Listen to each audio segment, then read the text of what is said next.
All right, Mark England, how in the hell did you get into working with words and language in the first place? It started when someone, I've been asked before, same question. Sometimes I tell the story of the first time I ever saw someone change one word and turn a story of a victim-centric nature on its head, which I'm happy to share. And then, and also sometimes I start with when I began teaching elementary school PE in Bangkok, Thailand. And that's when I really started paying close attention to how I was saying what I was saying. Because when you have 25 nuclear level excited second graders that you have to take from point A at a certain point in time, you get these kids and they know they're going swimming, right? And you have to get them across campus, dressed out in the pool, swim the lesson. Everybody survives free swim. Get them back out. Everybody gets dressed. Everybody's got their stuff and back over to that same point at a point that you've got to become economical. You got to get good with your words. You can't waste them. Okay. So that's when I first started thinking about my thinking. If we want to get all Alan Watts about it. It's my favorite Alan Watts quote. When we learn to think about our thinking, we become alive in a new way. And most people are not thinking about their thinking. They're just thinking. They are their thinking. Yeah. And then they're just going with the first thing that shows up in their head. Yeah. Okay, let's go with it. What could possibly go wrong? Quite a lot, actually. And then converse that. What could go right or better or smoother? When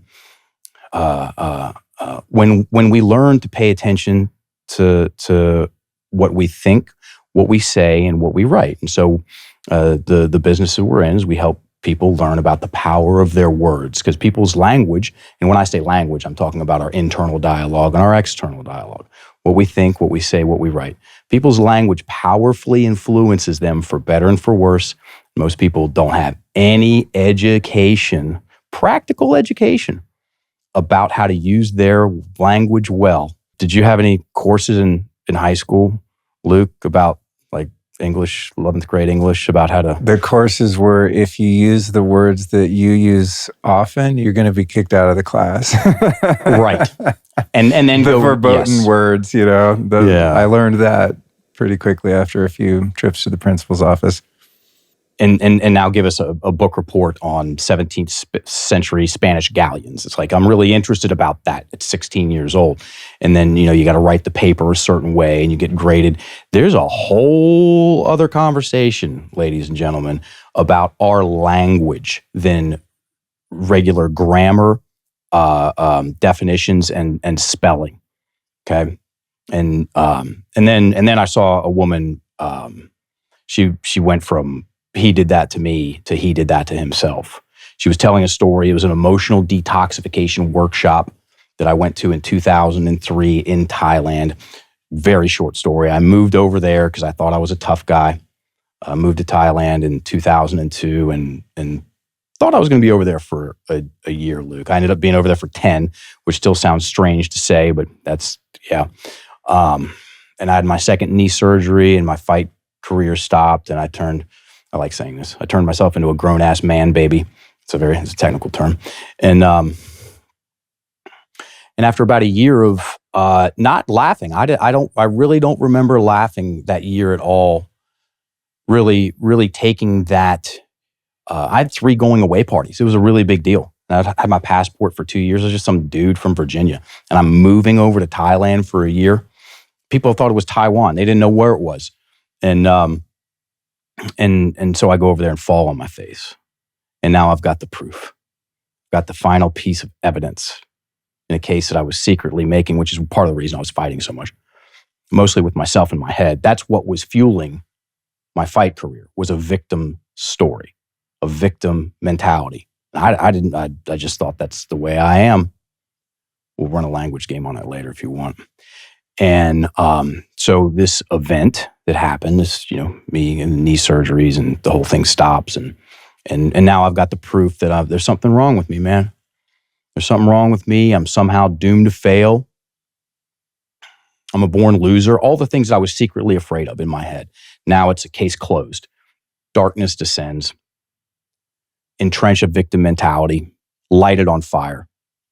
And after a year of that, it was the first time I ever remember experiencing wisdom in my life.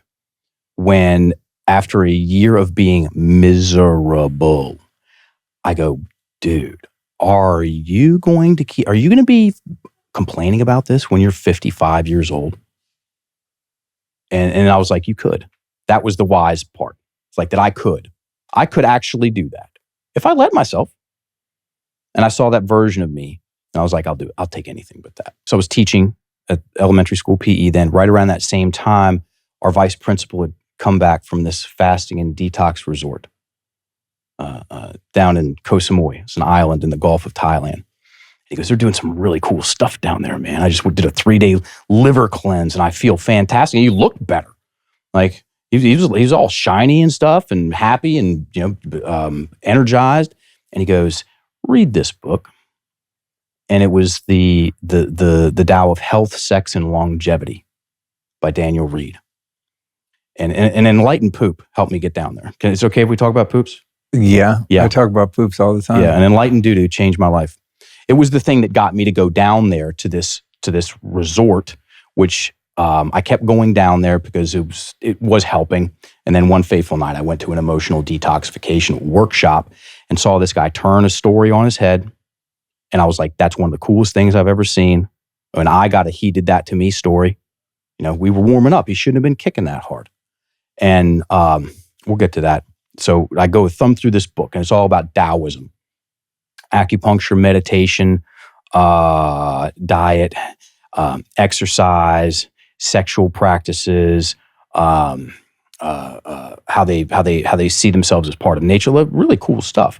And and by the way, the thing that got me was on the first page. It talked about how a TCM doctor back in the day, they would stop getting paid when their clients got sick. And I thought to myself, well, if that isn't the most opposite thing I've ever heard in my entire life. They stopped getting paid when their clients got sick. So let's say that another way. They only get paid when their clients are well and healthy. Where's their incentive? Okay, Ray Charles could see that. And I was like, okay, I just kept reading. And I got to, talking about pooping, and it showed sitting on a toilet. Okay, and what that does. And then it showed somebody squatting down. What that does. We just sold some squatty potties. Squatty potties. The great commercial, by the way. They knocked it out of the park with the commercials. Get squatty potties, folks. They're real.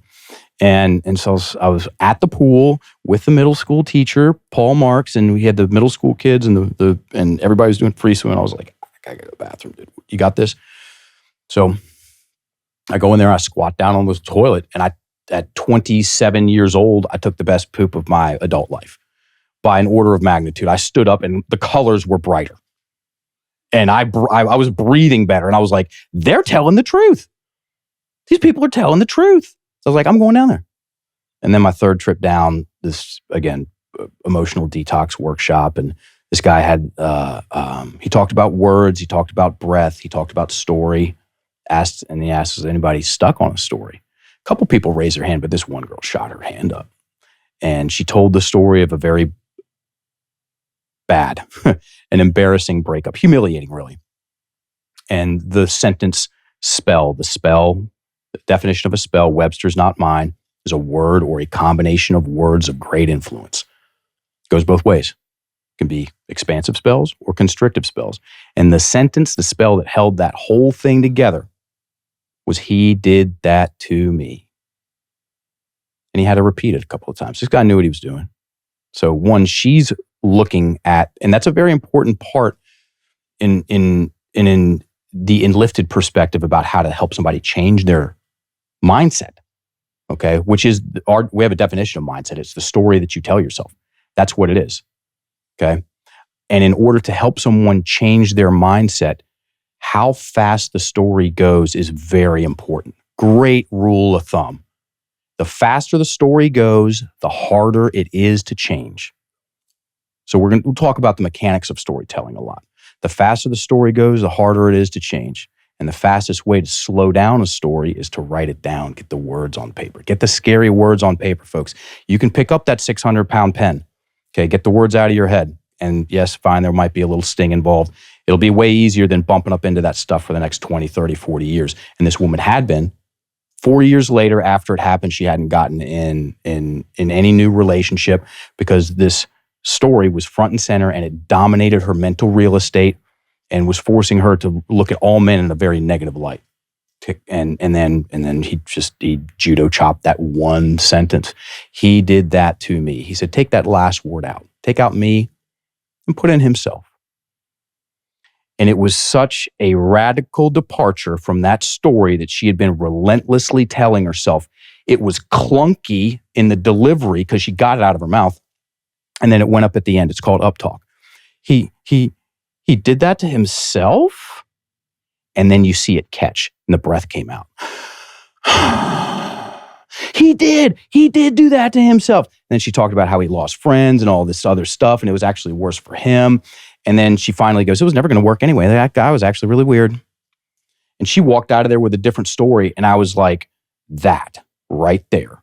I've fallen in love. Take some beautiful women out of the conversation from time to time. But the two things other than that I've fallen in love with on site, it might sound strange, was the first time I ever got choked in a jiu-jitsu class. I was a wrestler in high school.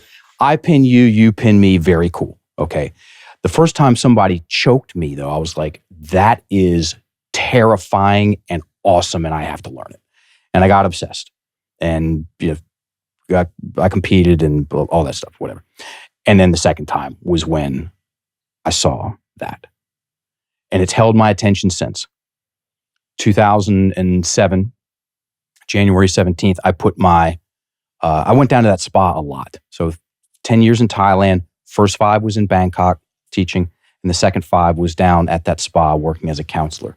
So January 17th, 2007, I put my poster up next to all the other practitioners. And that was my first day on the job, right in the middle of busy season. I got booked immediately, and I've been full-time since. And the main reason is because I wake up and I'm still fascinated. I wake up, it's still attractive. It's like, and that's a gift. It's not something that you can will, It's, here we are. I'm going to do 50 years, Luke. I'm going to do 50 years. You're very fortunate to have found your Dharma early on, Many people don't have the good fortune, I guess, to find a way to create a career out of their passion and expertise. I feel very fortunate myself in that way. I do a few different things, but generally it involves communication. 1,000%. Talking to people like you, like we were saying downstairs, just when I think like, oh man, I don't know if I can do another one of these podcasts. I interview someone and I'm like, oh man, there's so much more to learn. I got to keep going. Just the accumulation of knowledge and wisdom, and then refining that, curating that, and sharing it with the world is super fun. It is. It very much is. And I didn't know what it was going to turn into when I first saw it. So I was mentioning before, a lot of our coaches come from the fitness industry, about 65%. Again, I've been doing this 16 years. We went on Barbell Shrugged, which was at the time in 2017, it was the mouthpiece for functional fitness. And we went on that show, and when that dropped, everything changed for us, and it will be forever changed. Shout out to Mike Bledsoe and those guys for having us on. And 10 years prior to that, I was doing a lot of work in yoga circles. Okay.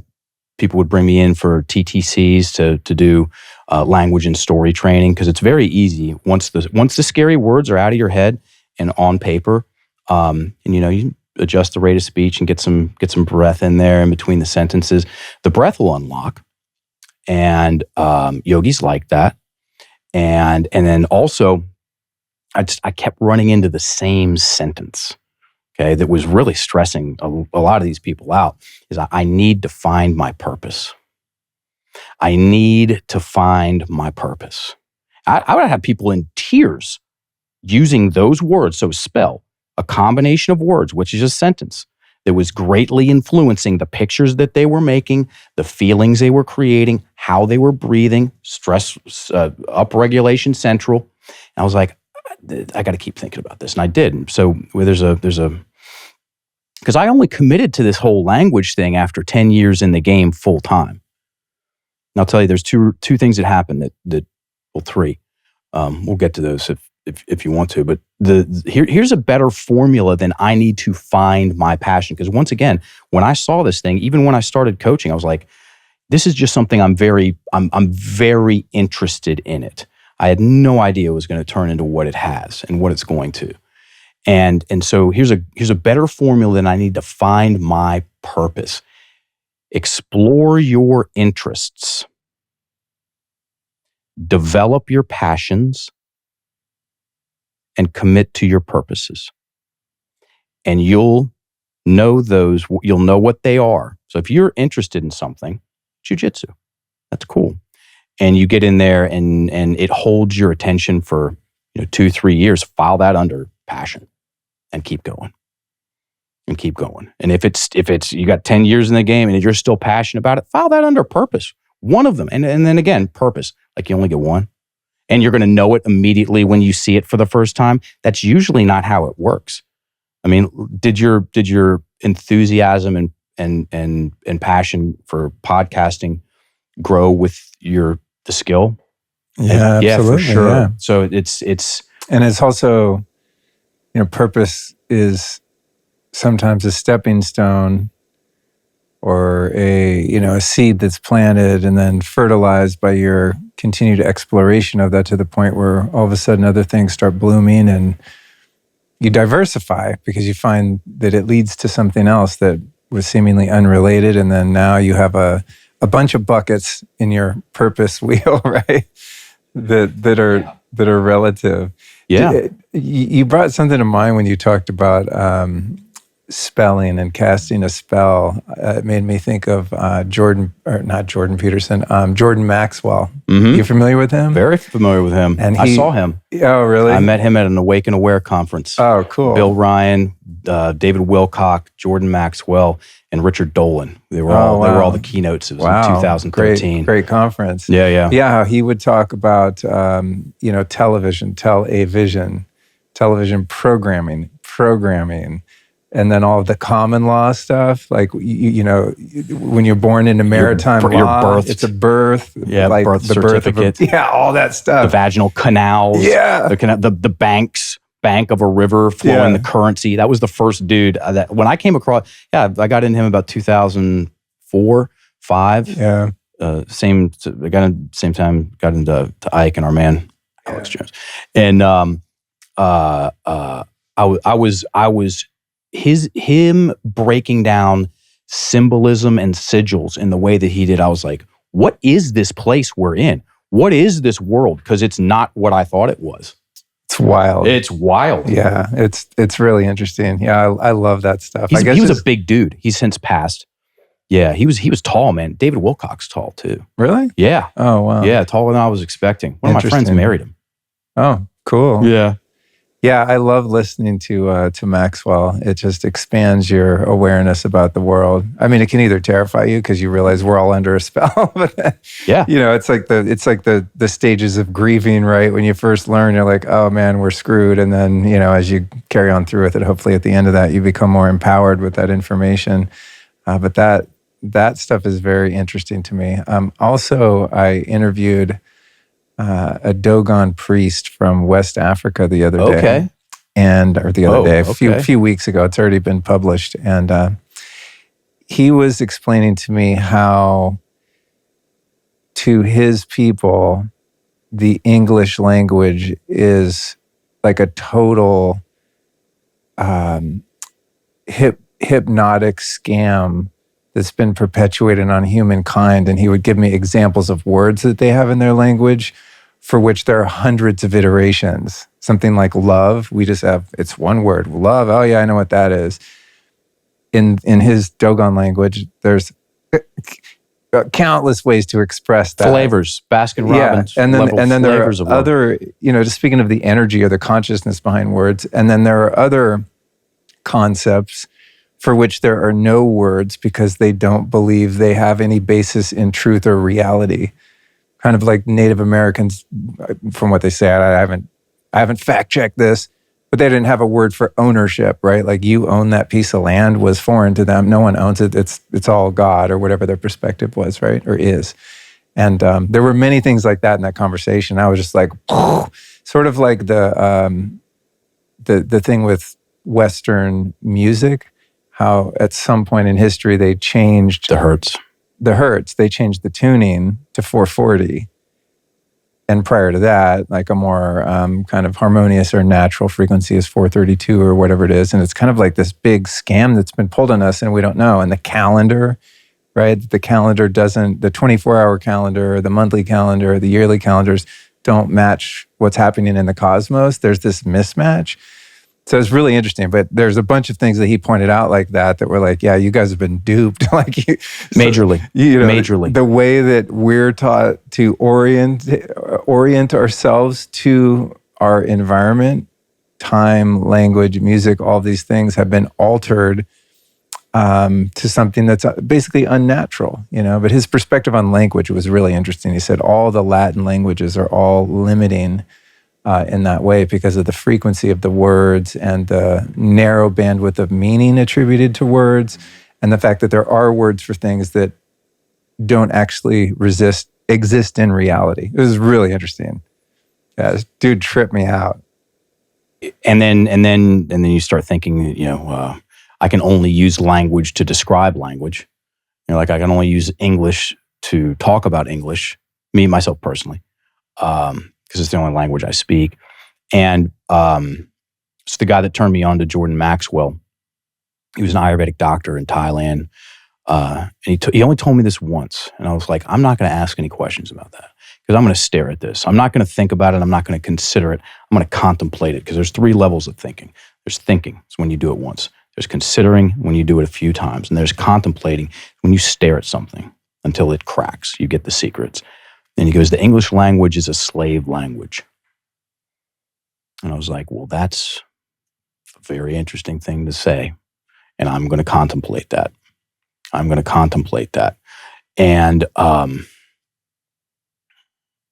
brings up the Taoist saying of without rope, people bind themselves. So, how did we get to where we are with the English language? Did a group of people get, in a back room somewhere and, have Marina Abramovich's great grandmother on the witch line do some spells, and they write down the how the English language is going to be, and they're like, just let it loose, and it don't know. Okay. What I do know is that the way that English language is used almost exclusively today, it is vague, is externalized, it's vague, and it's inflammatory based on, first and foremost, people's breathing. So we're known as the language people. That's cool. It's great to be known for anything. We might as well be known as the language and the breathing people because we talk about it so much. And I love words. I find them fascinating, like we've discussed. And push comes to shove, it's about the breath. I want to help people use their words to become more reflective, okay, contemplative, solid in their speech, aware of their language, okay, more creative and constructive, and in control of their words. And when that happens, the breath unlocks. We come out of these upregulated stress states, and the breath descends, and great things happen, including in relationships. I mean, how big of a part of relationships is listening? It's a big one. It's a really big one. We have a saying in the Enlifted coaches community: good breathing equals good coaching, because good breathing equals good listening, and good listening equals good coaching. So good breathing equals good coaching. Okay. And yeah, most people's language is working against them, Luke. It is. And it's fun to help people. Let's dive into some specific words. Sure. I have been for a few years, and I don't know, I guess I just picked up bits of information maybe from people like you that really look at the power of language and words. But I have developed a discipline where I do my best to avoid saying things in certain ways. For example, I don't like using the word try. Because I think if I'm trying to do something, I am, by the very nature of that word, not doing the thing that I want to do, right? Then there are statements, and when I hear someone use this one, I have to really hold my tongue. And it's something you hear people say a lot. Oh, this thing is killing me. You mentioned your knee injury. Someone be like, what? You go, what's wrong? Oh, I hit my knee today. It's killing me. I'm like, oh, I just cringe when I hear someone give power to the idea that you're being killed. Yeah. Killer workout. So We'll talk about this in a second. Yeah. I'll catch myself saying things like that, or I'll just roll out some examples and you can unpack whatever you want to unpack. I have a cold. I've got the flu. I think I'm getting sick. It's like verbalizing things that one seeks to avoid or doesn't desire. To me, logically seems like you're going to imbue those realities with energy, and you give them energy, and energy is what brings the unmanifest into the manifest. So I've been, over time, extracting certain word patterns from my vocabulary, just for the sake of my own benefit, and just sensing that certain words make me feel weaker and others make me feel stronger. 1,000%. So what do you have to unpack about some of those words or other ones in a similar category that are, I guess, disempowering to be a good word for them? Sure. You want to play the most popular language game in the Enlifted coaches community? Let's do it. Okay, we got about 400 coaches. We polled them. Hey, and we got, I don't know how many language games we got. Maybe 50. And almost everybody said the should detox. The should detox. And oh, by the way, I don't know what the ultimate hack is, like the biohacking. In my personal and professional opinion, getting our language working for us and unlocking our breath and coming out of these stress states, that's the most basic. Or it's one of the most basic. It's as basic as water. It's as basic as sunlight. And I'm a big fan of supplements and like we're talking about, energy tools and all those things. Call me old-fashioned, everybody. I think all that stuff is going to do a lot. It's going to have a lot better, a lot easier time doing what it's designed to do when people are breathing low and slow. Okay? So yeah. So the should detox. So not if you're driving. Okay? I'm looking at the camera. If you got a pen and paper, you can follow along because this is super easy. And then also, we'll get the numbers out there. 30, 50, 80. 30, 50, 80. We remember 30% of what we hear, 50% of what we write, and 80% of what we teach, share, or explain. So if anybody listening to this likes this language game, okay, it's fun, it's simple, it works, share it with somebody. See what happens. It's called a should detox. Pick a sentence. And I'm sure you're aware of the word should and how it, all these things. And we'll just for shits and giggles, pick a should statement, and if you can, write it down. Is that can I do one? Yeah, of course. What should should the government of the world should stop murdering people. Perfect. When you say, we're going with it, very on brand. When you say the governments of the world should stop murdering people, what kind of energy does that create? All we're going to look at is energy. We could look at mental imagery. We're just looking at energy. What kind of feeling does that create? Anger. Perfect. 10's high, 1's low. What number is it? 6. And where is it in your body? My chest. Perfect. Those right there, everybody, those are very, very good questions. If you work with someone in a Storey capacity and you want to know what their emotional status is, those are fantastic questions. What are you feeling? Where are you feeling it? 10's high, 1's low. Okay, so now I know more about how that spell, that sentence, combination of words influences you. And then also to some degree, because most people, again, they're not thinking about their thinking.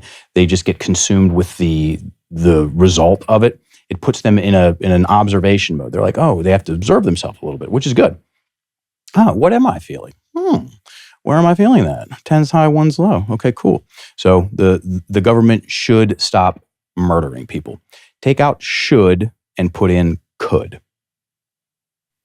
The government could stop murdering people. Is there any difference between the should and the could? Yeah. Again, we're just going to keep it super simple. I'm Dr. Simple over here. Yeah. There's a difference in the energy? Yeah. Yeah. Yeah, because I think it opens up a possibility that isn't there.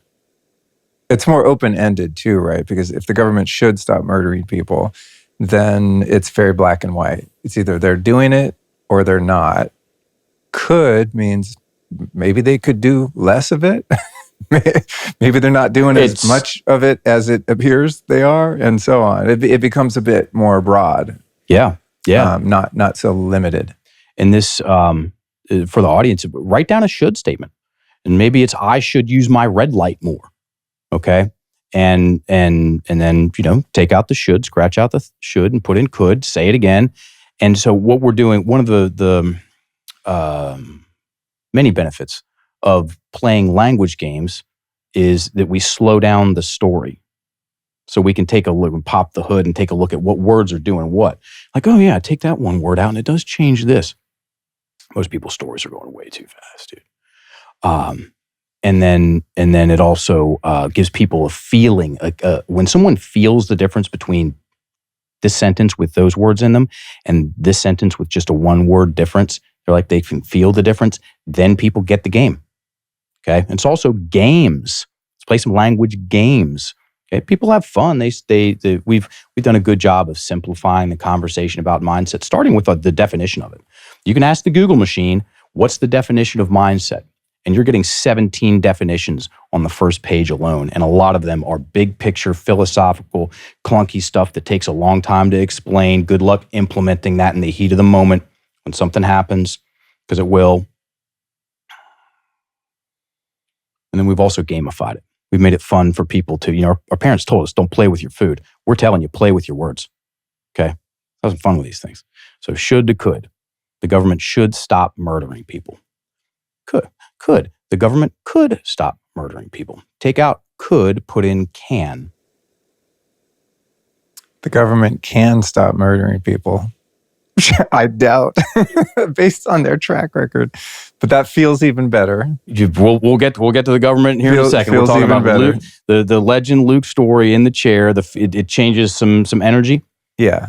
And let's just pretend that somebody was like, I should use my red light more. They go to, I could use my red light more. Now they go, I can't. And a lot of times you'll hear that. I can use my red light more, because there's an art and science, everybody, for us to talking ourselves out of stuff. Okay. There's an art and a science to talking ourselves into things. And there's a big difference. So we're all about the how, Luke. Okay? Oh, you just made me think of another one. What you got? I can't. I got to go to work. Yeah, that one's easy. Take out the got to.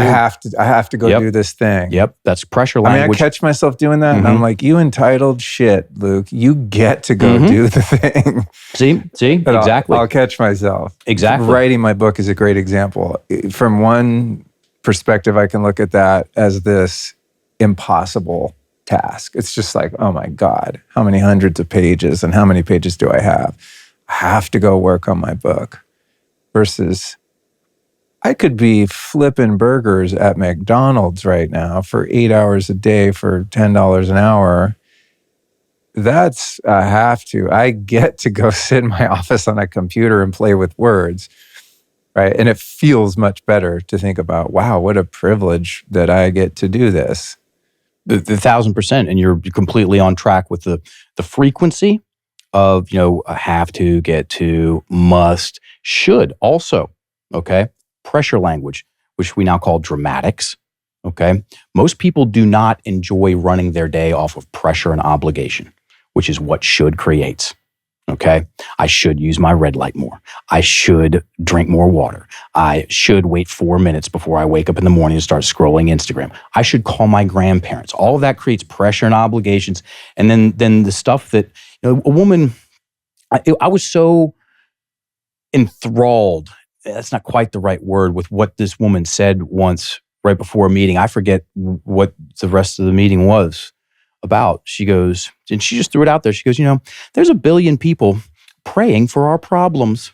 And I was like, oh my God. When I thought about it, I was like, no shit. No shit. There are a billion, Mark England's problems.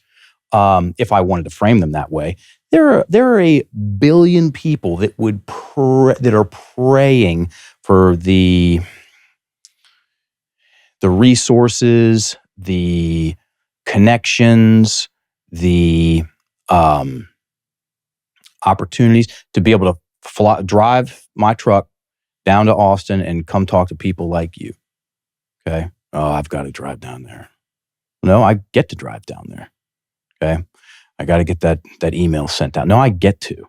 There are people with no hands that would pay $1 million to be able to send an email to who, to doesn't matter who, about anything. They would just love to type.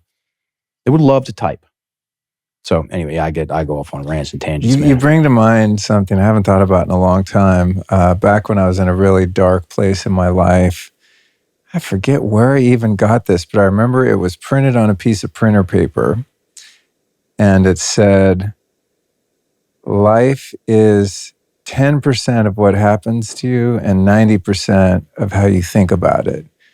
And it just brought, just because our reality is created by our perception, but in your world, it's not only what we think about, but the reality is created by the way we describe what we think about, right? That's where words come in. We have these thoughts in our mind. We externalize them and communicate them, whether written, verbal, and so on.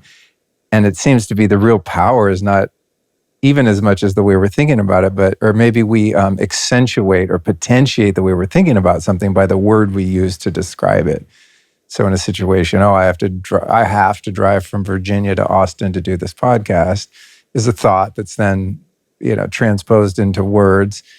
And that is probably a more radical reinforcement of one's perception of driving down here than just having a random thought about it, right? And then you say it to a number of people, you talk on the phone, you're texting about it, you send someone an email, I got to do this thing. And all of a sudden your reality is a super shitty long drive. That's the same drive that could have been. It's the same drive. It could have been a beautiful drive just based on some tweaks in perception and the way that one expresses that perception. Oh yeah, dude. Super cool. And the ancients knew this. The ancients knew this. Abracadabra. I did it this weekend at the CrossFit gyms. When I say abracadabra, hey everybody, when I say abracadabra, what do you all immediately think of? Say it out loud. Magic. There's always somebody that goes to Steve Miller Band. But most people, they of course, they think magic when they hear abracadabra. And that's not what abracadabra means. Abracadabra is Aramaic, which is an ancient language, and it translates to with my word I create, or with my word I influence. And they would triangulate it and wear it around their neck to remind them of the power and the mechanism of the spoken word, because they knew if they got that wrong, quote unquote wrong, or if their language was working against them, if and just to say modern English, if they're telling themselves a story about how their dad, my dad just always talks to me like a child. Okay, that person's getting the victim mentality. They're getting the victim villain mental imagery, period, end of story, because 2 + 2 = 4. The woman in that workshop, he did that to me. When am I going to get the credit that I deserve? Okay. She's so controlling. She's always controlling me. Okay. He never lets me think for myself. He never lets me think for myself. There's going to be 2 people in that picture. Okay. The person spelling, and then the other person they're thinking about. And they're doing something to them or not doing something for them, and then you got to wait till that person is ready to respect you in the way that you're not respecting yourself.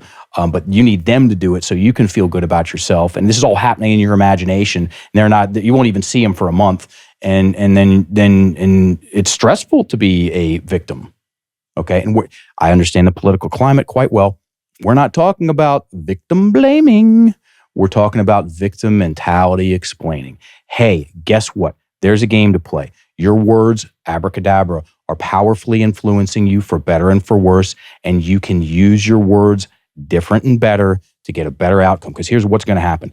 The words that you use, the thoughts that you hear in your head, the sounds that come out of your face, the squiggles that you make with a pen or with your thumbs, they're going to influence your imagination.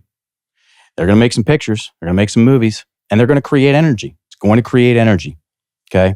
And then it influences your body and your breathing, okay? There are certain spells that will constrict this thing.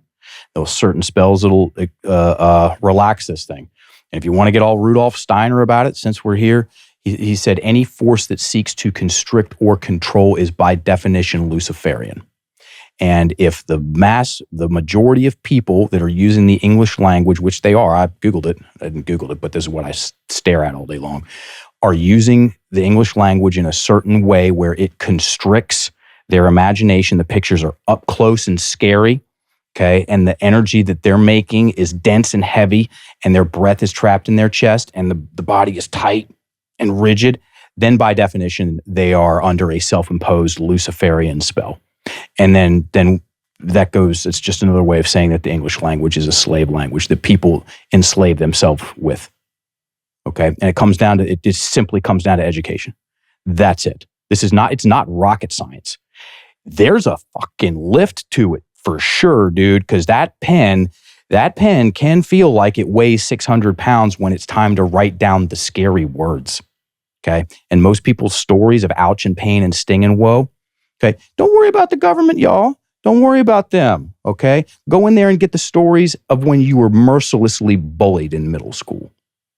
Get those out of your head and written down on paper. And I'm not talking about half sentences and bullet points. I'm talking about conversational writing. Write it in detail. Write it as if you were telling what happened, because you actually are. Writing is thinking. That's a quote from Jordan Peterson.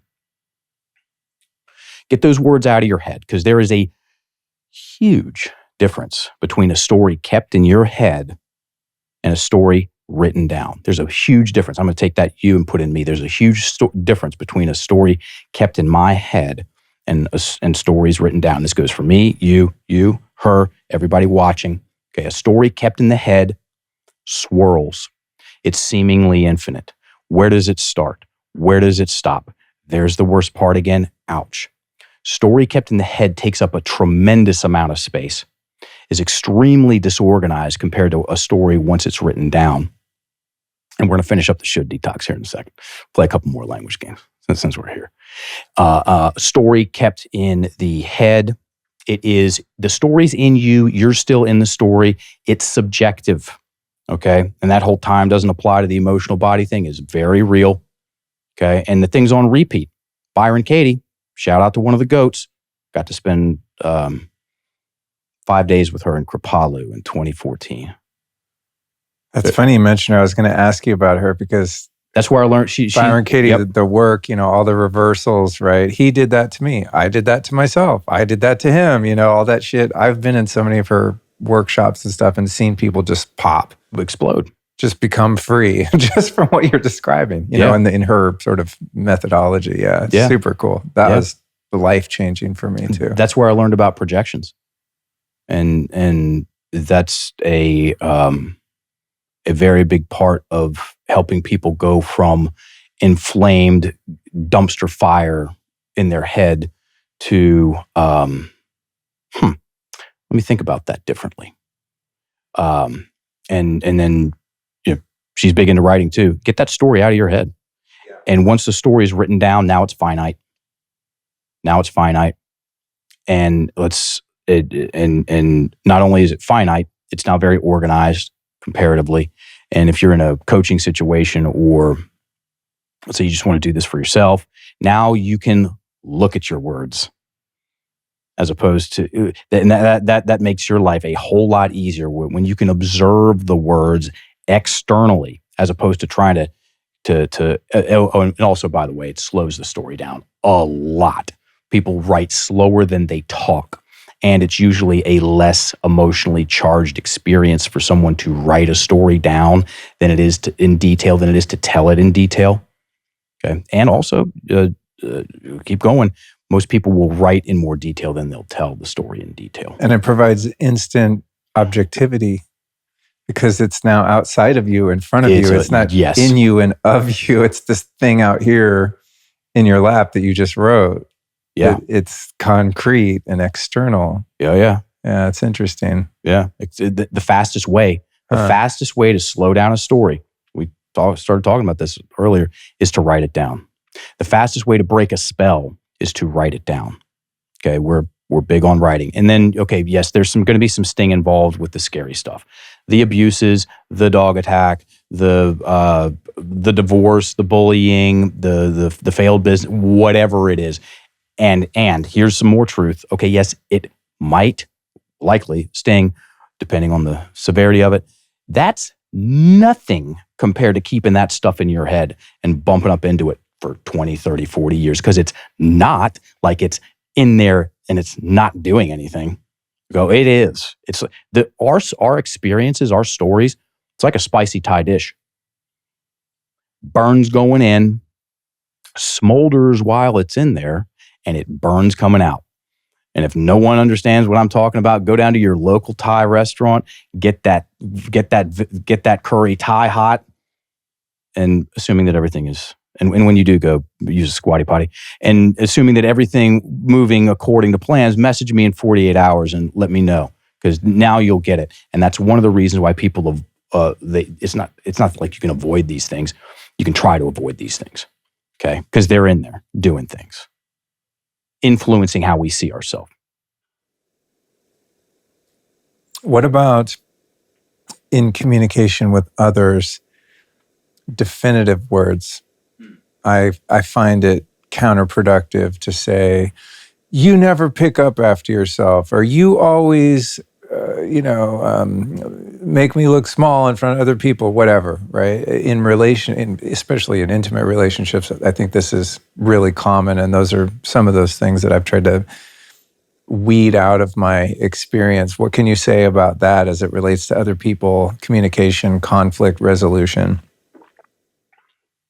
Yeah, once the words are out of your mouth, game on. And so my advice is think about your thinking before you speak. Okay, it's a creative act. Okay, to speak and share words with someone. Okay, and you never pick up after yourself. And if you learn about what words light things on fire and keep them there, you're like, oh wait, whoa, Mark. They never pick up after themselves. Well, okay, it's sometimes. So you go for accuracy, okay, and so you take care of that in your head before it comes out of your mouth, and then you're like, oh well, then they sometimes do pick up after themselves, and then you can communicate differently from a better position. And how about this? How about, because now you can the whole reticular activating system thing.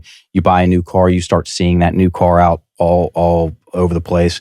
It works for our language too. So they never pick up after themselves. If I say that, then those words are going to affect the lens. It's a lens. And it has a search and edit mission. I'm going to block out. I literally won't be able to see any times that they have. It's like that experiment where they did the people dressed in white and the people dressed in black. Invisible gorilla. Is that what it's called? That's Invisible exactly gorilla? What that's called. And then a freaking gorilla runs through and waves at the camera and no one sees it because they're looking for how many times people pass the ball and whatever. I'm going to find that video and put it in the show notes. By the way, the show notes will be at lukestorey.com/Enlifted, Enlifted.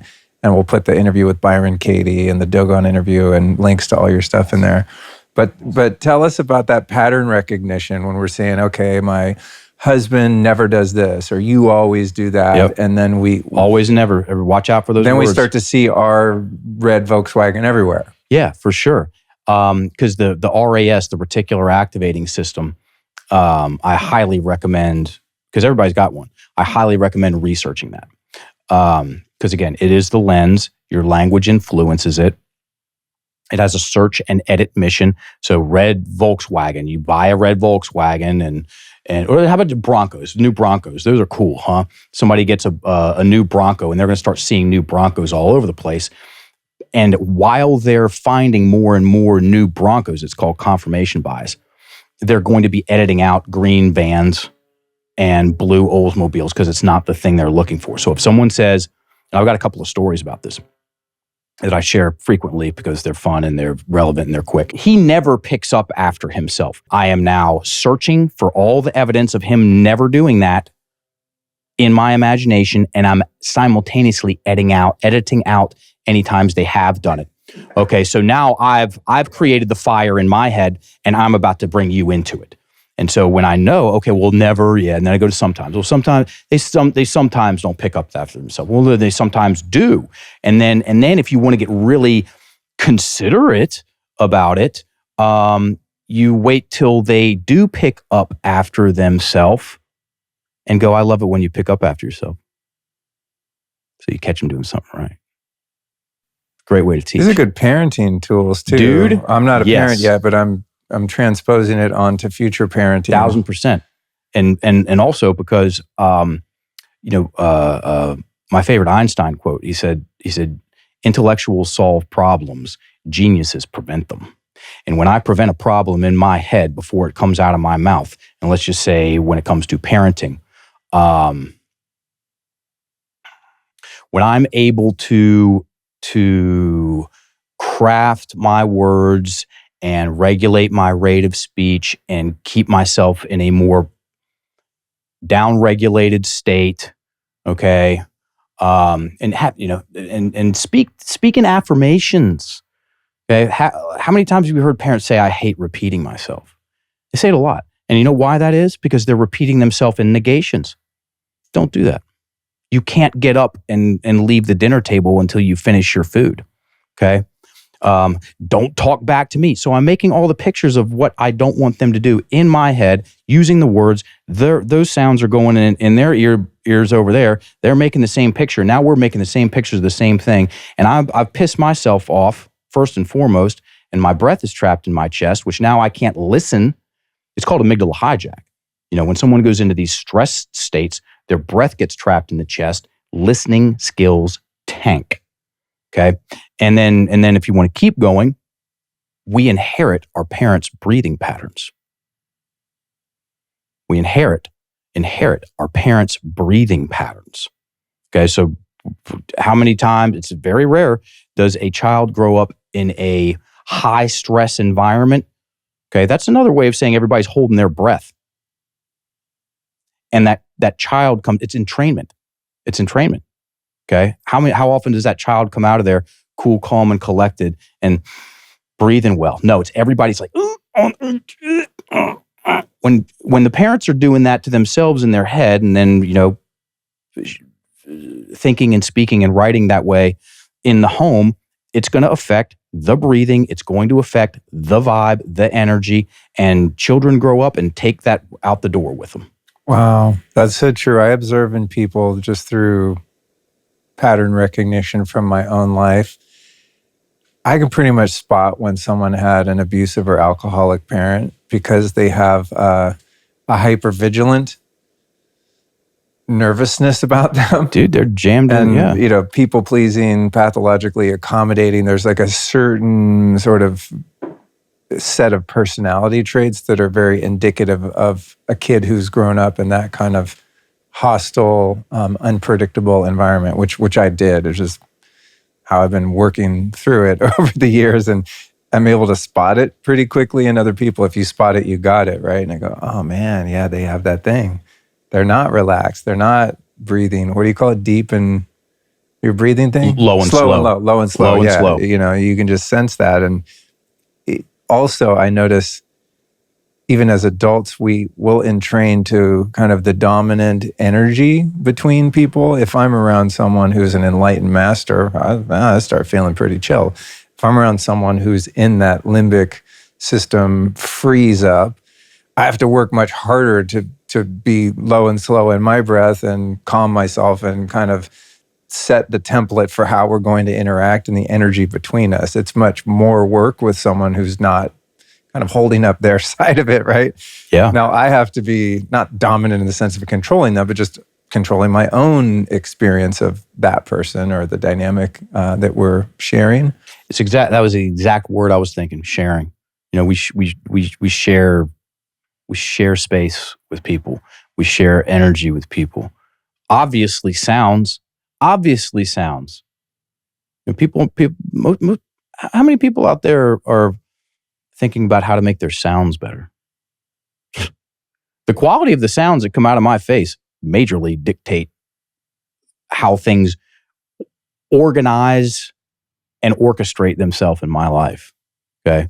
If I learn to play better sounds, because the analogy of being a musical instrument, I find is very interesting. You get this thing. It's an instrument, and we're walking around. We're basically walking accordions. It's like right, and we're never taught how to play the thing. It's like, okay, it's like somebody being gifted a guitar. Thank you for serenading us on the way up the thing today. I'm still talking about it. I'm going to do that every time someone comes over. Amazing. Just meet them on the porch like a wandering minstrel. Yeah. We're walking up the driveway, and Luke just opens the door, and he's standing up there, gloriously playing his guitar, welcoming us. I was like, very cool. This is a first. 2 stories about how our words influence our reticular activating system, and how it and then in turn shaped people's lives. This woman came in. This is a tale of 2 spells. It's a tale of 2 spells. A tale of a constrictive spell and a tale of an expansive spell. This woman came in. She was very self-aware. She sat down. She goes, "I'm struggling in my marriage. My husband thinks I'm attractive. I refuse to believe him. It's causing problems. And I know where it's coming from. I just don't know what to do about it." And I said, "Keep going." She told me the story of one Christmas when she was 10 years old, and her family goes to grandma's house, park the car, get out, walk in the back door, and her aunt is standing right there. And as soon as she gets in the back door, her aunt leans down and goes, "My, you have a big nose, just like me." Exactly. That little girl tensed up, because our language influences our imagination, our energy, our physical body, and our breath. Just keep it super simple. Okay. And this little girl tightened up, ran in the bathroom. And Luke, what do you think the first thing she looked at when she got in the bathroom was? The beak. Her nose, which was no bigger now than it was 5 seconds ago. But in her imagination, she's got a honker. And her reticular activating system goes, "Okay, cool." And then the next thing was, "I'm ugly." Okay. And so the reticular activating system goes, "Okay, cool. Since you're ugly, I'm going to go relentlessly point out all your flaws. And while I'm doing that, I'm going to edit out all the nicer things." Dude, you just reminded me of something funny. First time I took acid back when I was, I think, 16. A friend of mine who was also on a lot of acid looked at me and went, "Dude, your nose is crooked." I said, "No, it's not." He goes, "Go look in the mirror." I go look in the mirror. My nose was bent as shit. Came off the acid the next day, looked in the mirror again, still crooked. I just never knew it. And from that moment on, anytime I looked in the mirror, I think, I'm not symmetrical here, man. It stuck. There was no getting that awareness out of my head. And now I still have the same slightly crooked nose, but I just don't care or think about it. But that was almost, verbatim example of that. Another one was I was playing. Put a spell on you. Yeah. Because you're mine. Yeah, exactly. It's like another one, which I have not been able to solve, and maybe you could help me work through this. Years ago, shortly after that period of a lot of acid, started playing in bands, and I played in a band with some older people that were much more accomplished and experienced than I was. I was kind of the newbie, so I played bass because it was the easiest thing to learn the fastest. And at some point, I started we go into the rehearsal room, and typically you walk in a rehearsal room, they'll have a bunch of mics set up. They're thinking there's going to be 3 or 4 people probably singing. So I play bass. I walk up. Wow, there's a mic stand there. I just started kind of ad-libbing some background vocals. I didn't know how to sing harmony, but whatever I was doing, I just thought, wow, this is fun, and I'm into it. I'm young and didn't know any better. And the most experienced guy in our band, shout out to my friend Ron A. I don't know if I'll ever forgive you for this, you bastard. But he was a really great musician. I used to listen to his records when I was in high school, so like he was the band leader. And at some point he said to me, he went up, or no, he didn't say, he came up and took my mic away. I was like, no more singing, you can't sing. And from that moment until now, I am terrified to sing anything in front of anyone, except on rare occasion, maybe my wife, because I know she loves me unconditionally. That shit never went away. And maybe I was off key. Maybe I'm not a great singer. I don't know. But just that belief put in my head, and coming from someone, from my perspective, that held some authority, because of his, abundance of experience over mine, I never got rid of it. There's thousands of stories like that.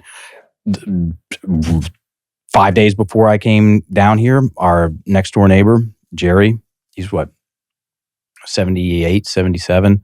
And he was telling the story of how he was going to be the next Elvis when he was he would watch Elvis, and he's like, man, that's exactly what I'm going to do with my life. And he started singing, and he got in a choir, and he started dressing the part and all these things. And this went on for a few years. And then it was the time for the big Christmas play. And the teacher said, Jerry, I need to talk to you. And Jerry was convinced that she was going to ask him to sing the special parts. He's like, I just knew that was going to happen. And she came over to him and she goes, will you just hum? And he said, I never sang since. He's like, I knew I was going to be Elvis. It's like, I knew it. He goes, I think it took the wind out of my sail, which is soft talk. We'll get into that here in a second. This is a good time to, so the 2 stories. So I just told one of them. And then her husband, you've got a big nose just like me. And so I'll tell the other story, and then we'll finish up the should detox with the government killing genocides and things, and then we'll just keep going. Yeah. And so you can see how that would get in the way of things. Her husband's like, damn, baby, you look good. And she's like, you don't really mean that, because the compliment can't get in there, man. The compliment can't get in there because of the search and edit function. Okay. And then, there's the other sides of the coin where someone says something to you once, like, you go do that thing, man. My dad told me that once upon a time. This was in 2001. This was about a month before we moved over to Thailand. And he was in convenience stores for a long time. The stores it was a low point. My mom had passed a few years earlier. My sister was making the news, like not the right way. And we were out at the farm. I forget what we were talking about. And I was like, yeah, I mean, I'm going over to Thailand for a year. And he just looked at me and he goes, you go live your life. And I looked at him and I was like, I didn't say anything, but I was like, okay, I will. It gave me permission to go do the thing. And I've been doing my thing since, man. 2014, I give a workshop at a place called Gratifly. And this guy was setting up a booth right next to it. And he comes up afterwards and he goes, man, that was awesome. I agree with everything you were saying, all the stories and things. And I was working with somebody and they're like, man, that woman had a breakthrough. And he goes, you want to hear a cool story about that? Words? And I go, sure. And he goes, when I was 12 years old, my grandfather took me out in the backyard. I forget the guy's name. We'll call him Davy. And he goes, Davy, life's wild. You're going to get some things right. You're going to get some things wrong. There's going to be ups and there's going to be downs. There's going to be twists and turns and zigs and zags.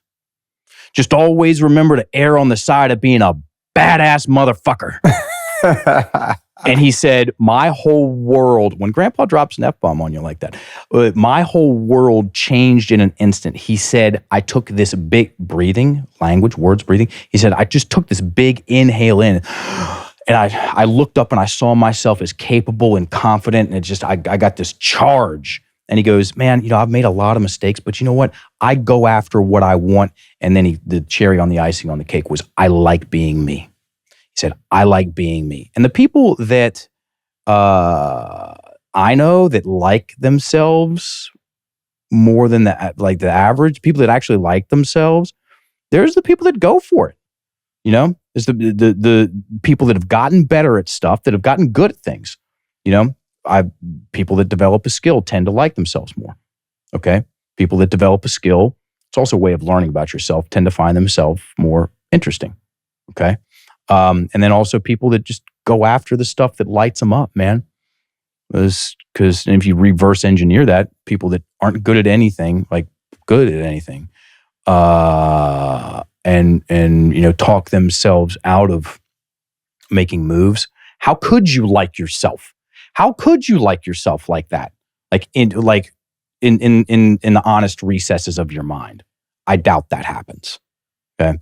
And then that dovetails right back to what we're talking about. I mean, there's a difference. Why do I keep talking myself out of opportunity? And how do I keep talking myself out of opportunity? I want to know the how. And if we keep going with the conversation of the story that we tell ourselves about ourselves, which is our mindset, it comes back to words. What words are we using? And this is where mindset's going.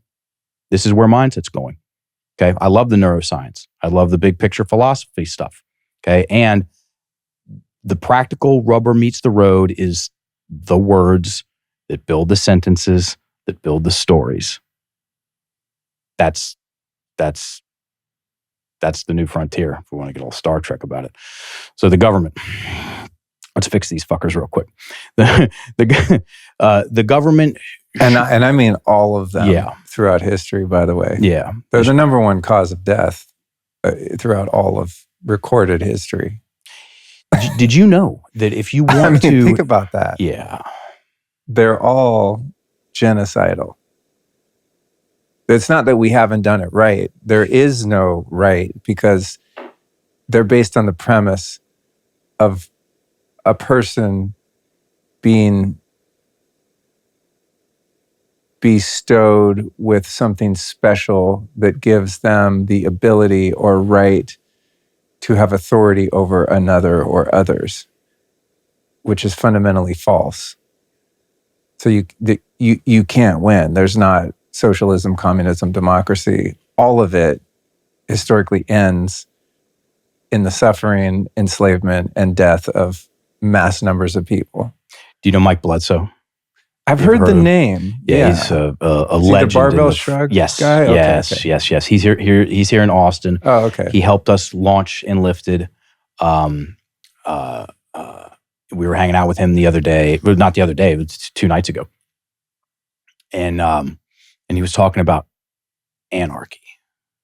And he goes, talk about words in a psyop. When you ask the average person what anarchy means, you're like, you can't have anarchy. That's when there's no rules. Nobody has rules. Anarchy means without rulers. Exactly. I like this guy already. Bledsoe, you guys, No, No, well, people, that word anarchy has, it's like a punk rock connotation, right? Where you just picture roving gangs of, bandits and nobody's in control and what was it, all of Mel that. Gibson, Mad Max? That's what people think of Mad Max when they think of anarchy. No, anarchy is without rulers. Talk about just a couple of letters create a completely different mental landscape and emotional landscape. Governments can stop murdering people. Okay, so we've got out of the should, and we got to the could, and we got from the could to the can. So let's that last part. They can stop murdering people. So if they stopped murdering people, what would they start doing?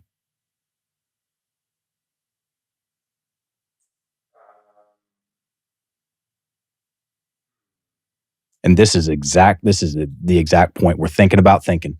We're contemplating words. What words do I need to put in there to create the picture of what I want to see? And this is where all the stuff starts.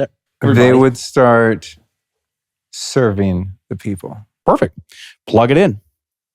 Governments can. This is tough to even get out of my mouth. I got an answer for that too. I can't even say it because it's so inconceivable. Governments can start serving people. Breathe in. Good breath. Full out. This is the number one way to socialize an idea, folks. I'll explain this in a second. Say it again. Governments can start serving people. Full breath in. Full breath out. I don't know why. Third time's a charm. Governments can start serving people. Breathe in. Breathe out.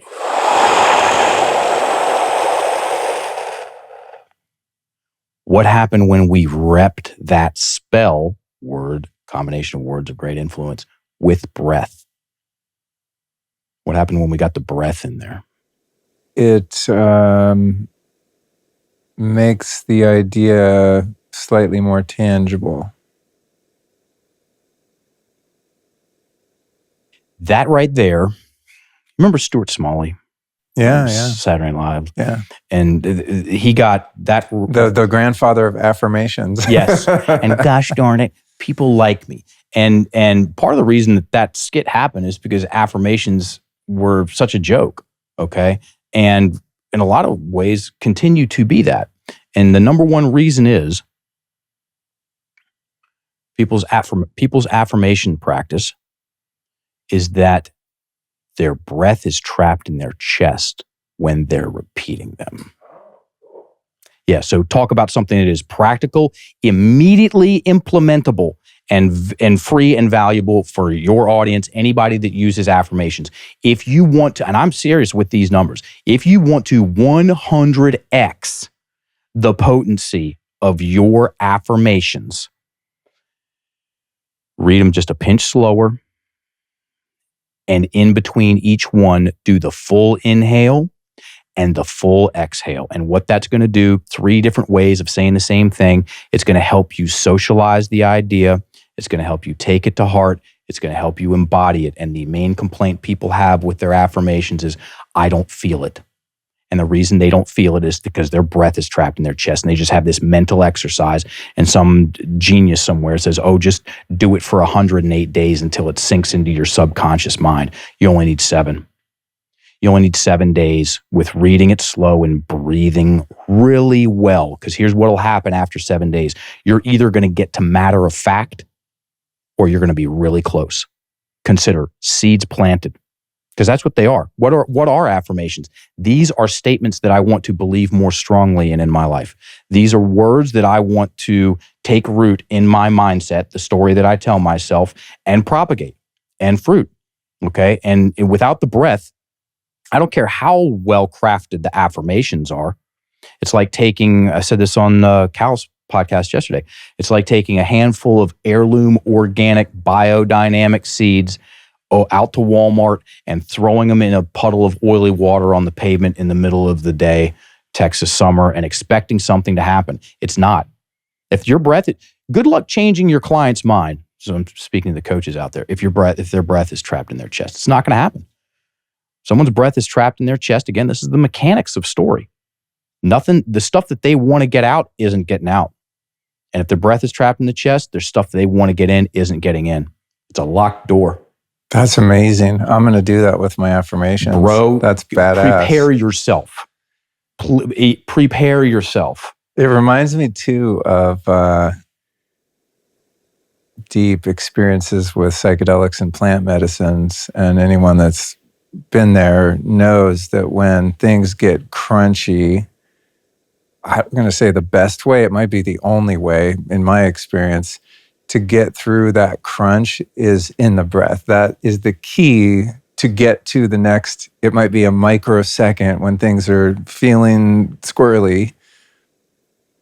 Incrementally, with each second of that inhale and exhale, you find you're able to break through that resistance or discomfort. And that might have something to do with why those experiences can be so profoundly transformational, and why, if you're someone that is mindful of the integration process, that they actually stick and you become a different person. It's not just, whoa, saw these colors and shapes and was laughing and crying a lot, and now I'm just back to my automated life. I mean, things can change dramatically after a peak. It doesn't have to be plant medicines, breath work or therapy or whatever, right? But I think one of the keys there is that you're breathing into those realizations maybe, and just based on what you just said, thinking back, that you're locking that realization or understanding or forgiveness or self-love or a tangible experience of God or consciousness, you're locking it into your nervous system.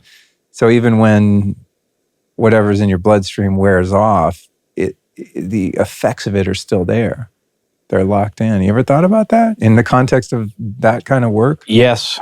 Because that's the only way to get through it. Bro, when shit gets that is gnarly. I love that word, crunchy. I was like, I've never heard someone talk about the psychedelics with you know what I'm saying. There's those moments when you're like, exactly what you're saying. Something comes into your awareness and you're like, I don't want to look at this. I don't want to deal with this. It's too scary. It's too much. It's getting freaky. And then you'll start to contract. And if you have a good facilitator and they're around, what are they going to do? Put their hand on your chest. They're going to give you some love, some tactile reinforcement. And they're going to say, just breathe, man. Take a breath. And you breathe. And all of a sudden, you passed a threshold that you didn't think you could get through. And then it's not crunchy. Then you're in it going, okay, this is malleable. I'm in my subconscious. I'm in the quantum, man. I can get in here and actually rearrange things in a fundamental way that's going to keep them rearranged even after this experience. And this has just happened to me so many times. Likewise, I didn't even think about talking about this but in 2009, a buddy of mine and we co-founded Ibogaine Asia.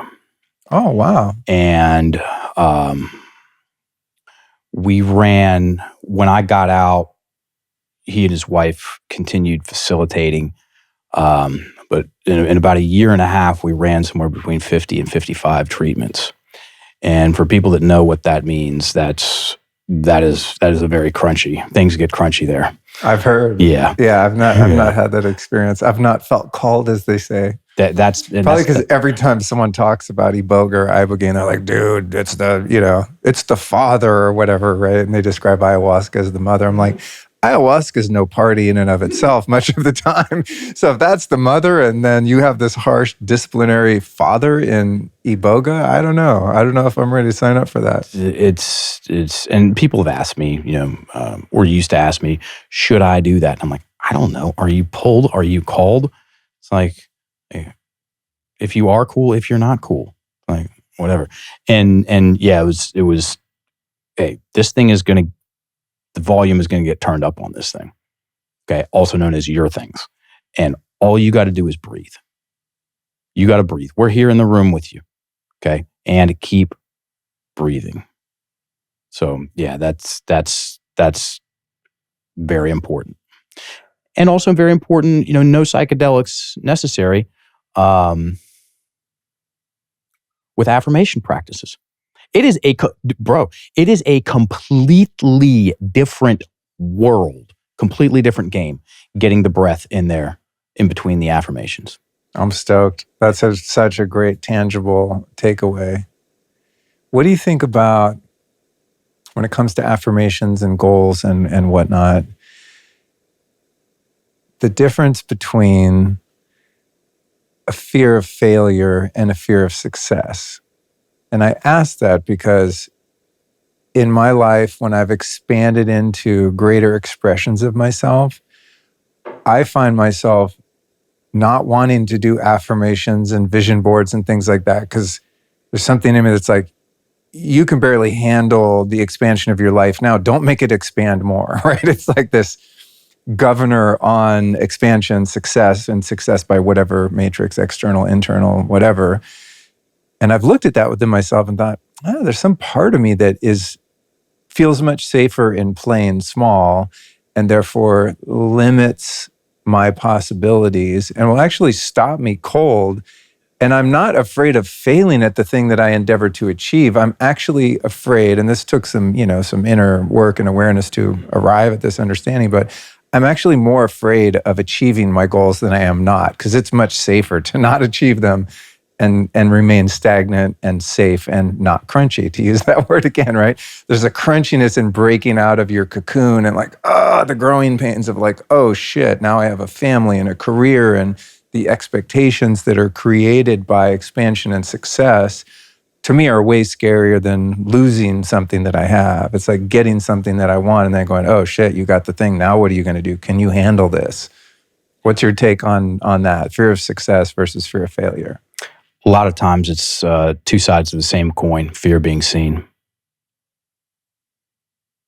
If we fail, we're seen. If we succeed, we're seen.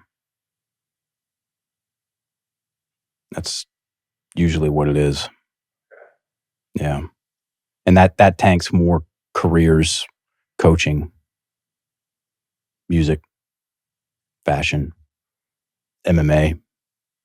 The fear of being seen pimp hands more people harder than anything else. Okay. Let's just say coaching. The fear of being seen tanks more coaching careers than all the other stuff combined. Okay. It's not CRMs that are kicking people's asses. It's that fear of being seen.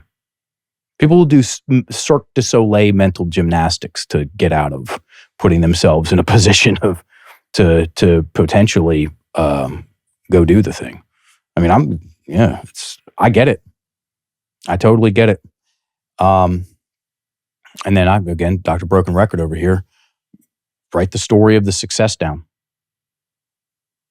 Write the story of the success down. Write it down conversationally. Get the words out of your head. And then here's the magic. It's 4-stepping.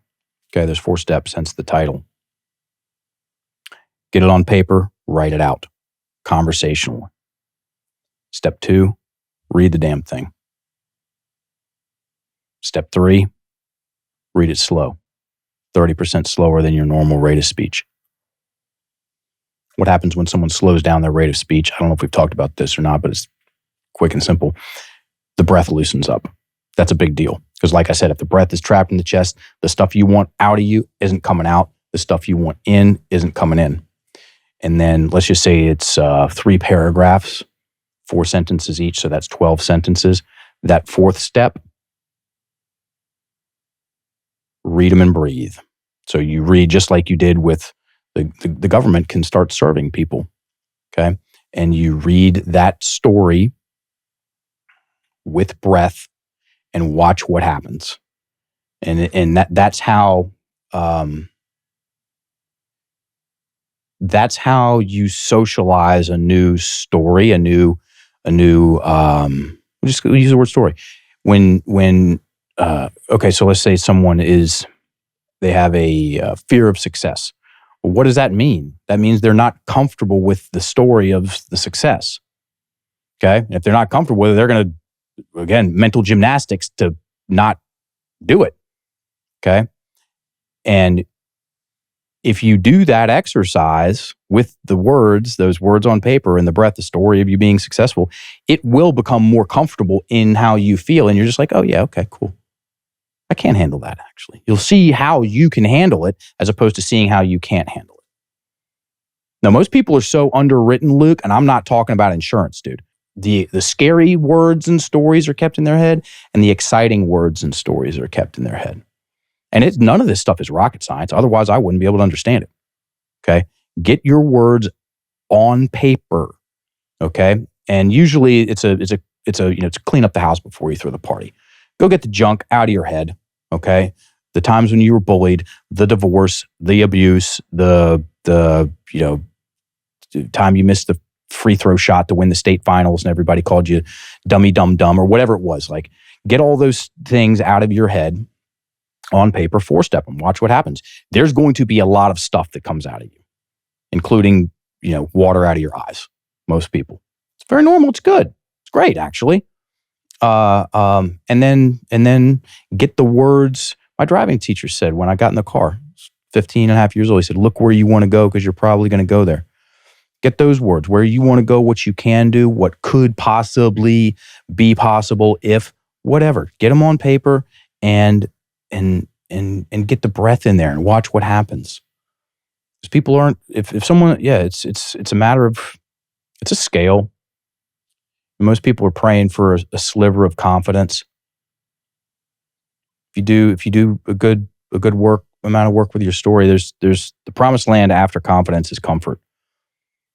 And if you want to knock something out of the park, make it easy on yourself and become comfortable with the story of you doing that before you go do that. Boom. Beautiful. Going back to communication and conflict resolution or creation, another common habit people have is saying, you make me feel blank. And that one always irks me because I know that no one else can make, and I'm sure I have done it, that's how I know, but yeah, me too. No one can make me feel anyway. I can't make you have a feeling. Like right now, if I'm like, Mark, I am instilling anger in you. Go. Like I literally can't make that happen. But I could say something like, Mark, wow, that's maybe the dumbest shirt I've ever seen. And the meaning that you attribute to what I just said is you're going to make yourself angry if you choose to do so. And if you don't have that awareness, unpack that of making me feel a way. And this goes into our insane cultural sensitivities now with the languaging, the victim Olympics. It's the victim Olympics. Yeah. Being offended by words. I'm like going, what, are people insane? How can a word hurt you? You hurt yourself with your interpretation of the word. Yeah. Yeah. So it's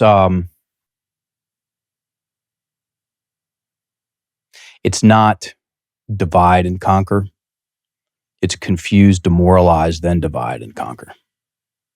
And so there's a weaponization. There's a point to the insanity driving narrative that people are being subjected to, and it's heartbreaking. I don't consider myself a very an overly compassionate person in one sense. I don't consider myself mean either, and just I'm pretty in the middle, and it breaks my heart that children are getting train wrecked with the transgender conversation right now. Okay. Because that is paradox of choice. That thing is weaponized. It is one of the prongs of breaking the nuclear family. It's called paradox of choice. It's in sales. A confused buyer says no every time. Okay, and if I'm confused about what I am today, and will likely have to make up a new identity tomorrow, okay, how can anyone else become comfortable and integrated in that? No, that's about as evil as it gets, going after the kids like that. And then also another half of that whole thing is Munchausen by proxy disorder. That's when parents will make their children sick in order to get attention. You look that shit up. Right. It's like it's a fad. Parents who lack, and then there's atrazine in the water, so it's like it's more than a fad. It's like it's Dude, it's funny. This morning I found a dead frog in our pool. And I was like, my Frogs. pool is turning the frogs gay and killing them. My Folks, poor wife. turn the freaking frogs gay. Anytime we find a dead animal, she gets really sad. I was just going to throw it in the yard. She's like, "Are you insane? We need to bury it, pray over it." And I love her for that. But yeah, I was just thinking about, man, if that's doing that to the frog and we're swimming in there, we got problems. I got to get the ozone cracking or something. But anyway, I digress. But yeah, it's like this. And I know I just opened up something that we could spend 30 minutes on. Yeah, I mean, and it's good. We got a little bit of time, I think. Your question was you hurt my feelings. Yeah, those things. Yeah. Again, at some point in time, if we want an out on a personal level, on a relationship level, on a familial level, on a community level, it's an inside job. Okay, 9/11 has got nothing on how much of an inside job no one's coming to fix my story. Nobody's coming to fix Mark England's story. Okay, that's my business. That's my responsibility, and that's cool because if it wasn't, then things would be really weird. It comes down to an education about how my words influence me. Okay, and if I'm uneducated about who is responsible for creating my feelings, then I can fall victim to you embarrassed me. Okay. Oh, that's another one. Why you embarrassed me in front of those people? Yeah. It's exactly. So the alternative is, how about becoming unembarrassable? Becoming unoffendable. Exactly. That's the late stage goal. And that's to get all Taoist. It's a worthy goal. It is. It's so up there, man. Yeah. It's so up there. I've made some progress with that. Oh, dude. Being, in my own little microcosm of public, figure in my little world, I get criticism from time to time, and I can base how much progress I made on how little or much I get triggered by that, of the critiques. Right. And it's like, some of them will get me. Now, I don't respond. I'm that smart by this time. I don't engage with insanity, but I have noticed over time, many of them, I either find it funny and I'll ask myself, is that true? I go, shit, they're actually right. There is some truth to that critique, and that's like a huge key to freedom. But beyond that, if somebody's being really mean, I really do feel an honest sense of compassion for them. And then on a bad day, I'm like, I'll show you. I don't do it, but I'll have a lot of thoughts in my head of what I'm going to say back to them that is just going to cut them down to the chaff, Yeah. And I don't do it. But years ago, I was much more easily offended, So it's like I have a benchmark now of what if one could live their life and just being completely unoffendable? Like, no matter what you throw at me, I won't take it personally. That's the Taoists say it: when you cannot be brought up by someone's praise and you cannot be brought down by someone's criticism, then you are centered. Right. That's the definition of being centered. Because the other end of it is important too, like not drinking your own Kool-Aid and letting things go to your head. The pride cometh before the fall kind of thing, right? Where I heard someone else say it like this: if you take the credit, then you're prone to take the blame. Good one. Very good one. And what you're talking about is psychological and emotional immunity. Oh, cool. Yeah. I like and that. So you've developed your story with better words, to a degree where your tolerances, your parameters for being offended are way less than they used to be. And then you convince people that they're victims from a very young age. It's like sticking some kind of weird substance in someone's arm with a bunch of fucking spike proteins in there. And then their immune system is erased. People's psychological and immune systems are being erased. Oh, word. Huh, that's interesting. Yeah. And that's as real as anything else. Yeah, that's deep. Wow.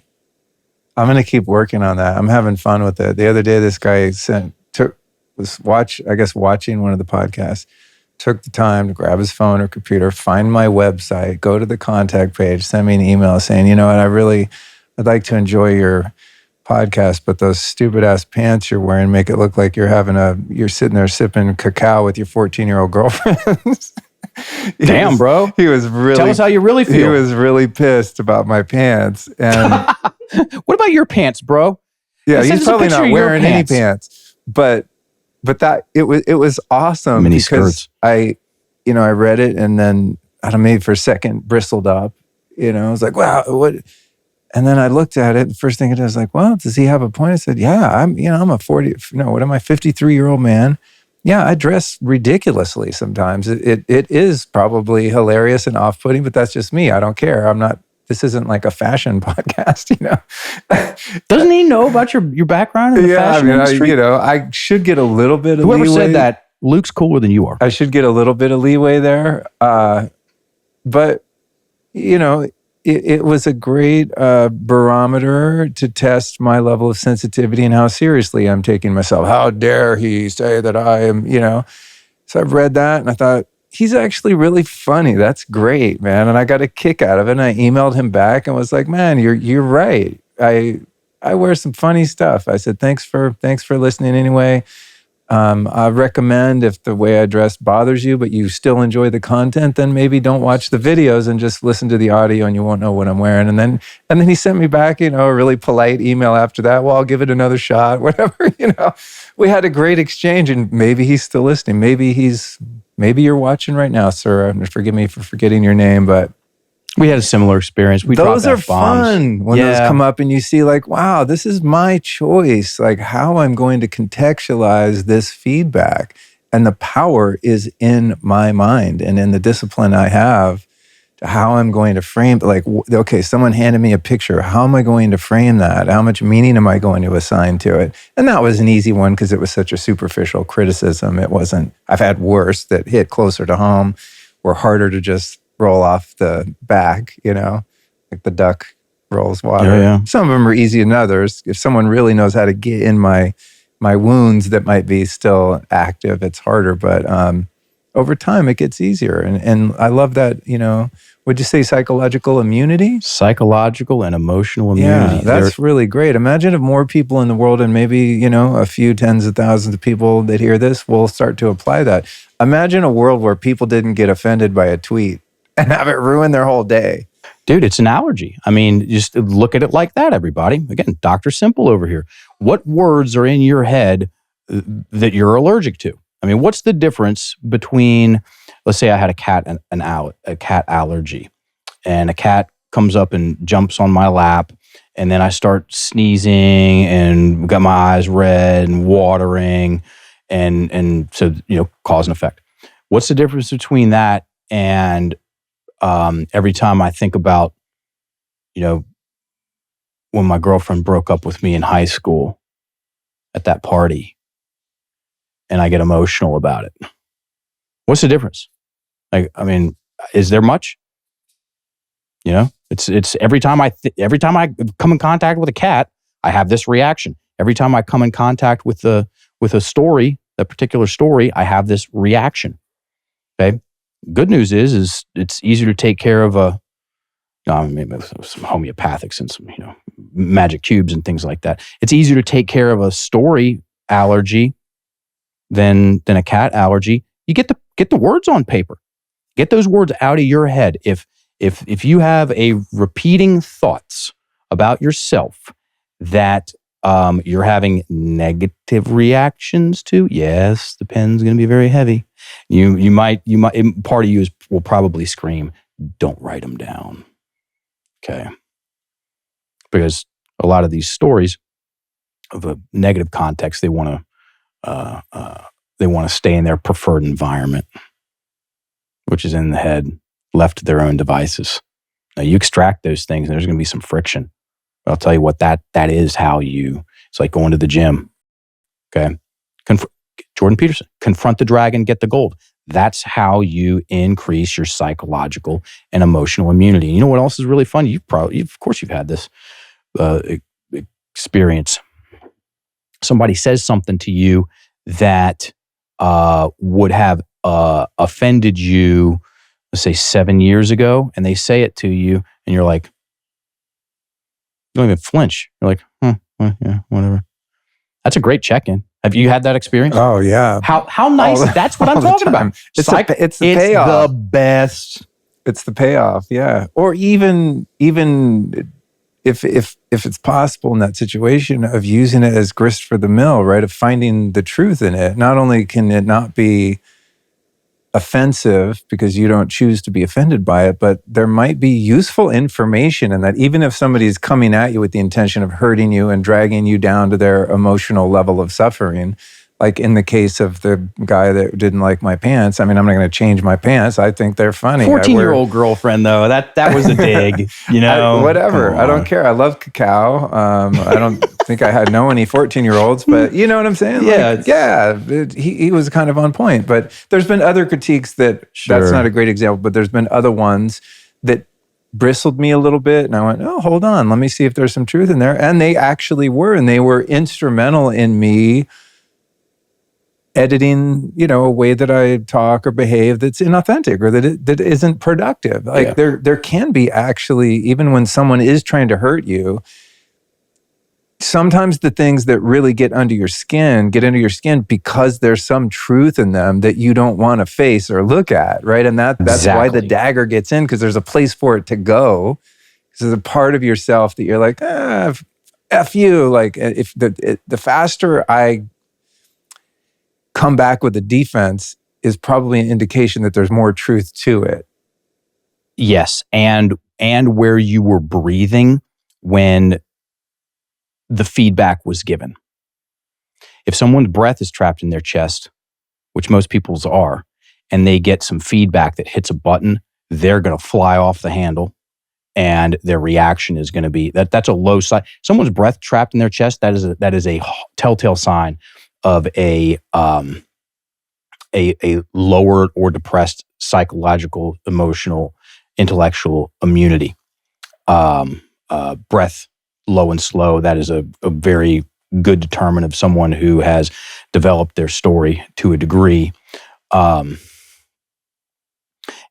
dude, I've had some brutal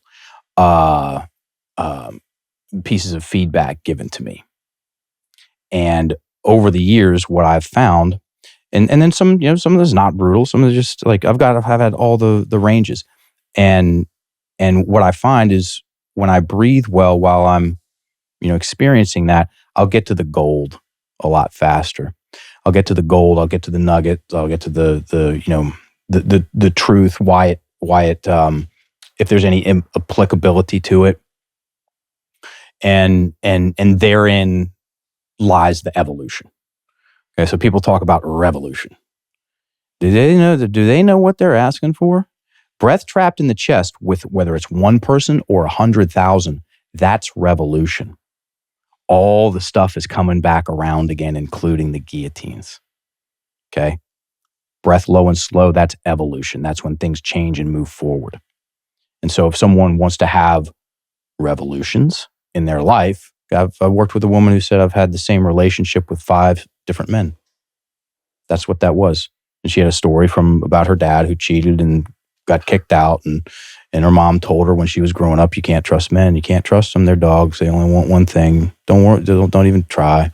Even though she went out and of course she wanted to, but she, and this, so that breath trap, that was a stressful story. Want to have a quality relationship with a man, but I can't because they're all dogs. Right. And so, story kept in there, words stayed the same, breath trapped in the chest, just the whole thing keeps coming back around again. Unlock the breath and we get evolution. And the goal of Enlifted is to unlock the breath of humanity. I mean, why not take a swing at something? Cool. Yeah, oh yeah. I like it. Oh yeah. What about swear words? I have some friends back in California named Zen and Bunny, and they don't swear, and they're not like prudes. They're just more so Zen. And he might hear this. Hey, Zen, if you ever hear this. And he sent me some book. I forget what it was, or gave me a physical book, actually, that was about I don't know, just the negative energy of swear words and stuff. So they don't swear around their kids therefore don't swear, and so on. And I just noticed that about him. And at that time, I sweared much more, and also on the podcast, and got some negative feedback from time to time, mostly from people that want to listen in the car with kids and stuff. Not that people were offended necessarily, but just like, dude, this is great information. I'd love for my kids to hear it, but you swear a lot. So it's something I've thought about, and it to me is not a moral thing, like making a certain sound with my mouth that is the F word. Like, what does that mean unless you attach meaning to it? But I have noticed over time that, especially on the podcast, I'm doing less of that, as per the request of some of the listeners, if I can do so while maintaining my authenticity, because frankly, that's the way I talk in real life, and I want to be real on the show. But I also have noticed there are some speakers that I really enjoy and respect who I know swear a bit in their personal life, but never do so on stage or in their workshops and things like that. And I've just taken cues from that. There must be something to that. And so I've taken that cue and done less of it myself. What's your perspective on the impact of swear words? And if it's the sound of them, it's the origin of them, the association, how do those words impact us? Are they right, wrong, good, bad? What's your take? Yeah, it's a personal choice. I drop F-bombs. And I like to laugh. And I find that when I use a certain amount of spicy words, I laugh the amount that I want to laugh. And then when I started tracking that, I was like, oh, that's interesting. And then I started paying attention to people who I consider to be funny and laugh a lot. And those people swear a lot. There's something there. I don't know what the that's about as far as I've taken it, because that's as far as I wanted to take it. And we had no F-bomb February, no fucks February. Yeah, we did that in our community, and people were like, everybody had a rubber band, and there's every time you drop one, just snap, snap, snap, and people are like, dude, my wrist is about to fall off. So it's it's like going on a fast. Your mom said don't play with your food. I'm telling you, play with your words. They're your words.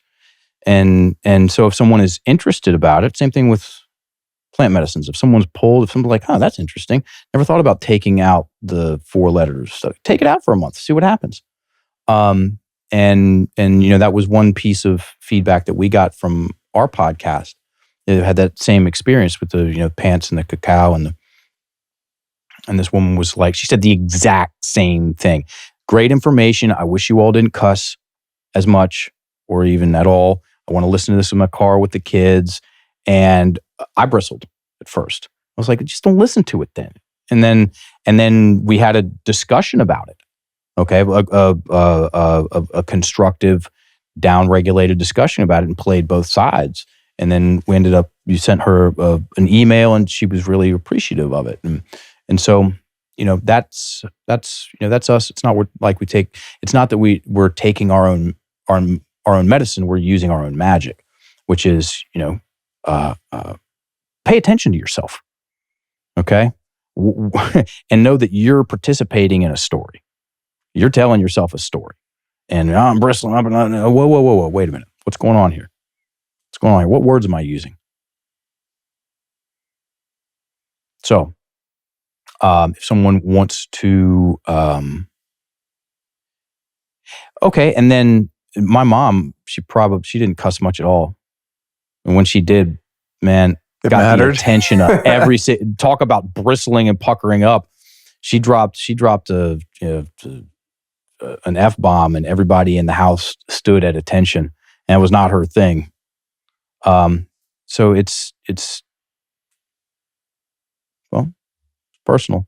I'm cool with it, man. Yeah. I like it. I find sometimes that substitute words just won't suffice when there's a certain sentiment that you're trying to express. A great example is when you talked about the guy's grandfather saying, man, go get him, motherfucker, or whatever, right? Yep. It's like, how else could you say that without using that word and achieve the impact that it deserves. I don't think there's another word that you could have used for that. Stub your toe and go, oh, shoot. It made the point. Stub your toe and go, frick. When I hurt myself and I get pissed, I use the C word, the verboten C word. It's just the word that comes out of my mouth when I like hurt myself, stub my toe, that kind of thing. I mean, Allison knows, doesn't particularly bother her. I'm sure it's not that pleasant, but not because of the meaning she's assigned to that word. It's just like, oh, damn, dude. But yeah, that's the only word that gets that anger out of me quickly. Hey, man. Yeah. So yeah, I'm not going to be saying a word on the podcast because it's unnecessary and not appropriate. I don't need that word to convey any of the feelings I experience having conversations like the one we're having. So therefore it doesn't fit within the lexicon of what we're doing here on The Lifestylist. But man, that word, it'll do it. It's useful in the right moment. All right, last ones I want to cover with you, and we'll let you get out of here. What about, and these are these pernicious words that, man, I've worked so hard for so many years to eliminate from my vocabulary, and I've made some progress, but it is difficult to completely eradicate them. And that is, or are, like, sorta, kinda, and Guess, possibly. Why do people do like those? Is it insecurity? Are people afraid that they will lose their audience's attention if there's a gap in sound? Because sometimes words arrive, right? We're all channeling these thoughts from who knows where. And sometimes it takes a moment for the vocal cords to catch up to the mind. Therefore, there will be natural gaps. If you're breathing up high and nervous and afraid of how, this is my own experience. So you're answering the question. He's talking about soft talk. I hate it when I do that. I try to. But this is good. This is great. I ask someone a question and then I answer it for them. It's the gateway drug to the rest of your life. I don't language. like that habit, and I'm sorry to the audience when I do that. Right. It's probably annoying. But sometimes I'm just working through things. Mm-hmm. So when you see a speaker on stage, for example, who's a professional speaker and has a confidence in the speech they're delivering, they won't say like, sort of, kind of, at all. And those are the speakers that really grab your attention. And what I notice when I watch really great speakers like that is that there are commonly a lot of pauses, pregnant pauses, and they don't lose anyone. In fact, it draws you in because you're waiting for the next word. And if there's a bunch of ums and likes and and kind ofs in there, it makes them feel amateur and unconfident and therefore lose credence. Yeah, it's called soft talk. Soft talk. You said that word earlier, and I wanted to go back to it. All right, so unpack your version of that. Hopefully, I didn't steal your thunder. No, that's my perspective. And what you talked about is a large part of why people use the amount of soft talk that they do, which is soft talk is the gateway drug to the rest of your language. Okay, because it's the easiest out of. It's the easiest thing to address. Because there's only a handful of words. There's something fun and funny about it, even though the effects, chronic effects, can be devastating. And all you do is pluck the word out. So maybe I should get back in the gym. Okay, and you're like, oh yeah, I listen to Luke and Mark talk about the power of words. Take out the maybe. I should get back in the gym. Should. I could get back in the gym. I can get back in the gym. I can get back into the gym next Monday. Okay? Or it's almost like I'm procrastinating. Take out the almost like I'm procrastinating. So people will use soft talk. I guess I'm drinking too much coffee. Okay? People will use soft talk. Part of why people use soft talk is to not have to change anything. Because if I'm guessing about whether I'm drinking too much coffee, if I take out the guess, I'm drinking too much coffee, now I've got to do something about it. I think I should probably spend more time with my wife. Okay. If someone is thinking and maybeing and guessing about those things, 95% of the time they know they are, and it's easier for them to soft talk around it than solid talk straight into it and make some change. So soft talk, and then also people will use soft talk when their breath is trapped in their chest, when they're insecure around other people and fearful that a strong, solid position in something will ruffle feathers. Okay, so if someone's got a big people pleasing tendency, they can use soft talk there. Okay, and yeah, if someone uses that, someone uses soft talk for long enough, they'll create indecision. And if they stay there long enough, then they will identify themselves as indecisive. And once someone identifies themselves as something, for better and for worse, punctual, indecisive, a great communicator, lazy, you get better at the thing. It's odd. It's very odd. Okay. You get better at the things you don't want to do. 1,000%. You can get better at being a flake. Once you identify yourself as a flake, you now just got it's about 30%. You just got 30% better overnight at being a flake. Teddy Atlas said, he says, like, when someone wins a championship, they identify themselves as a champ, they get 30% better overnight. Yeah. When someone identifies themselves after they've presented enough evidence, also known as repping the thing out, doing the thing, that they're consistent. Oh, I'm a consistent person. Okay. They just got 30% more consistent.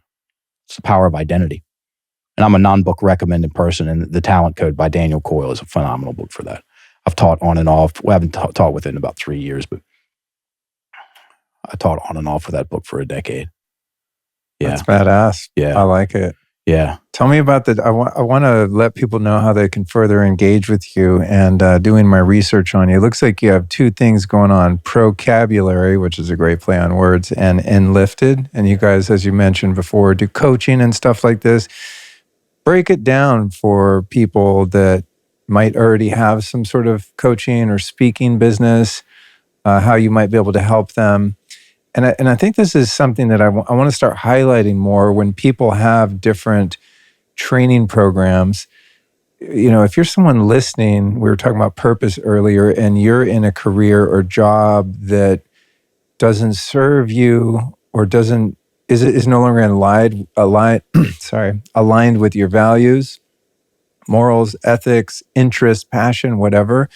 I want to encourage people to learn how to do something else and make a living at it, right? I think a lot of people don't know you could become a health coach or a life coach or a language coach. I mean, there are ways to build your own business. I just said God damn it. There are ways to create something that allows you to contribute your gifts and your talents to the world without necessarily having to work for someone else and have a job that you don't like. And many people like having a job and they like their job. I personally can't have a job. I hate it. I don't do well as an employee. I've tried it and it didn't serve me. But I'm excited to talk to people like you that not only have a body of knowledge, but can actually train people in your methodology so that they can go out and do whatever it is they want to do. So tell us how that all works. And then we also have a code for people with your courses, which I'll share in a minute. Yep. So Procabulary was the predecessor of Enlifted. Okay. Yep. Procabulary has been retired, and all the action is at Enlifted. Noted. Okay. And I really like that word, though. Dude, I love that word. I love that word. My business partner, when we decided what we were going to call the thing, when we first started the thing in 2015, he goes, "We could call it Procabulary," and I go, "Stop." He goes, "There's one of two things we can call it." He goes, "We could call it Procabulary," and I go, "Stop." That's it. I got the hair on my arms, and it it did exactly what it needed to do.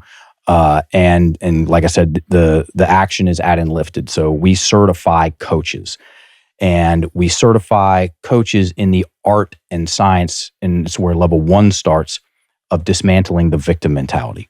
Because that's where you're going to meet your clients 99.99% of the time, is in the stuck and suck, the problems, what they need help with. And very rarely does someone book in for a coach when the sun's out, right? They need some assistance. And when you start scratching the surface of those stories, there are more stories and then other stories of a victim-centric nature. So like I said earlier, clean up the house, then throw the party. So our certifications, level 1 and level 2, we'll just talk about those two. They're both 9 weeks long. One thing that sets us apart from other coaching certifications, and I'm also ignorant about what else is going on in the coaching space to a degree because I'm too busy doing our stuff. And when I've talked to, let's say, Paul Check, we were on his show a couple of weeks ago, we told him how we structure our trainings, and some other people that have been in the game for a long time, they look at me like I've got two heads. And here's why. Is because all of the classes, so level 1s, all of our level 1s are capped at 10 people. And all of the trainings, all of the class, they're taught live by me. Wow. Yeah. Nice. Yeah. So I deliver all of our trainings. Do you find you get more compliance from the enrollees when it's a real live thing? I'm in a writing group right now, and it's every Tuesday at 7:30. I don't care what's going on. I'm not going to miss it. I would be mortified if I missed it. Yep. I want to be there. B, I feel like it would be embarrassing to not show up just because I feel like watching TV or something. If that was an online class, honestly, I mean, I'm probably enrolled in 3 online classes just over the past few years. I've never even logged in. Yeah. I mean, I'm embarrassed to say that, but I just haven't. And that has nothing to do with you. It's just the nature of the beast. And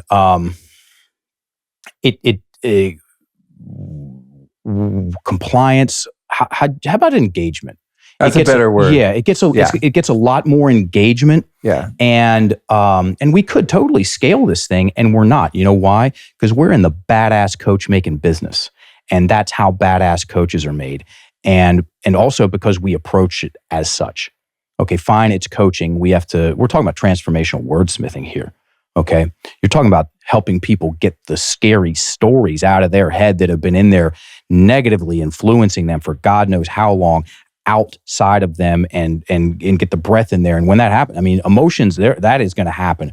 So it is important for a coach to be confident and competent and skilled and know how to breathe when the heat gets turned up in the kitchen, emotionally speaking. And like I said, we're in that kind of coach making business. And also because, yeah, fine, it's coaching. That's what we got to call it. It's more than that. It is an art. It is a craft. It is a practice. And we approach it as such, and we teach it as such. And that is unique in the game.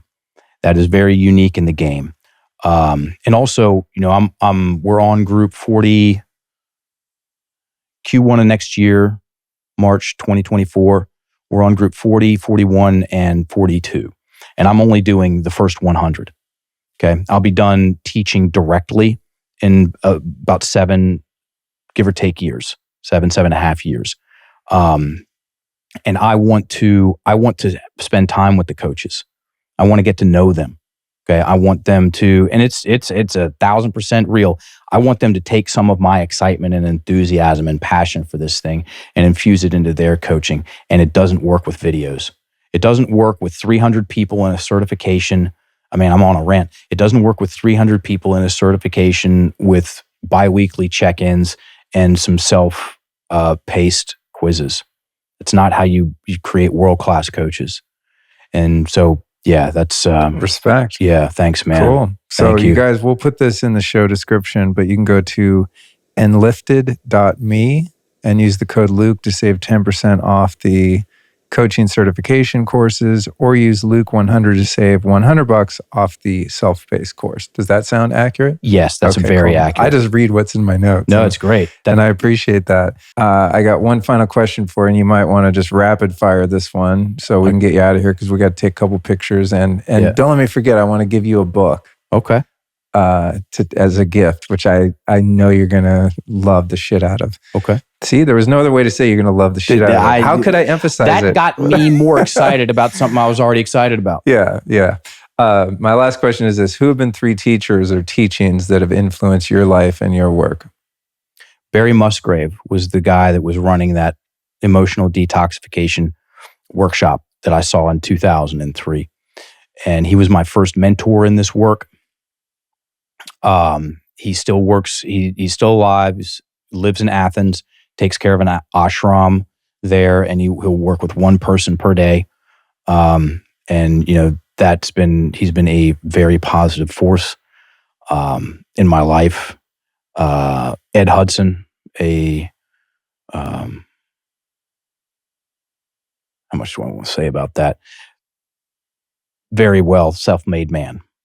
Okay. And he's mentored Adam Chin and I as my business partner. We met him in Thailand. I had no idea who he was. Just met him in, he had shirt and shorts and t-shirt. And he said, you create your own opportunities. This guy's from farm boy to self-made. You create your own opportunities, and just getting to hang around someone that operates at a very high level and watching that, I'll take part of that with me forever. And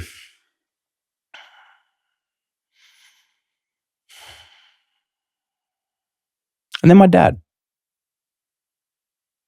Yeah, my father is like, when he told me, he's like, you go do that thing, man. I was like, all right, I'm going to go do it. And that's all I needed to hear. And then I can also bring in Jordan Peterson if I can have 4, because that does dovetail quite nicely. Well, your dad's my family, dad so we can count him as a given. So I'll afford you the 4. Yeah. Jordan Peterson said, people need such little encouragement. People need such little encouragement. And him giving me that was like, okay, I won't need to hear that again. You reminded me of something my dad used to tell me when I was a kid that I hated and now see the value in. He'd have me do something hard, climb up a mountain on a horse that was scary or whatever. And I said, Dad, I can't, because I was kind of a soft Californian kid brought up by my mom. And I felt like there was a lot of things I couldn't do. And I'd be like, I can't. He goes, there's no such word as can't. God damn it. Can't doesn't exist. He was hardcore. And it used to piss me off. But in hindsight, anything is actually possible. And then I'd try to, intellectually out someone. Well, what if I wanted to jump over off the Golden Gate Bridge and survive? You can't do that. So I beat him on a few occasions, but the general sentiment was high value and something that I've carried with me. I think that was instilled in me in my entrepreneur. Like, I'm just going to try this thing, even if it sucks and even if I fail. Right? It's such a gift when you have a parent that pushes you in that way. For sure. I think mine was maybe a little harsh about it at times, which he would admit. But the idea was there, right? No, you can do it. You can do it. There's no such thing as can't. My dad told me. I mean, I've never had a corporate job or anything like that. I delivered pizza in college. Waited tables outside of college. Raked leaves for the last 6 months before I went over to Thailand. Taught elementary school PE for 5 years, and then that's it. I've never been in a cubicle, dude. That would be a very bad fit. I tried it for a couple of weeks. I had a telemarketing job when I first got sober. Yeah. They locked me in this cubicle, and then you'd have this set of leads they'd feed you every morning, and you couldn't bypass the leads. I think we're selling like long distance. I was in Koreatown in LA, and and so they'd give me the leads, and they tell me, you can't skip them. Even the shitty leads, you got to pursue. And I'd be calling, I don't know, gas stations and businesses, and like, hey, have you thought about long distance rates? Blah blah blah. This is in like the late '90s, and I couldn't skip the good leads. So, I mean, I couldn't pursue the shitty leads. So I would cherry pick and start calling the good leads, and I didn't know, but they were like watching my computer. Or they had a camera or something on, And so they called me in the manager's office and said, man, we told you the rules. And they fired me on the spot. And that was the very last office job I ever had. Man, some people aren't built for it. I'm like, you're setting me up to fail. How am I supposed to not cherry pick the higher quality leads here? I'm trying to get a commission, folks. Yeah, that was the end of it. Yeah. Well, that is the end of that story. And that's the end of this podcast. Dude, thank you so much. This has been a fascinating conversation. And one... My pleasure, Luke. with a topic about which I'm really passionate and interested. So I learned a lot, and just a pleasure to meet you and share Likewise. your expertise with the audience. Thank you. Thanks for having us on. Thanks for listening, everybody.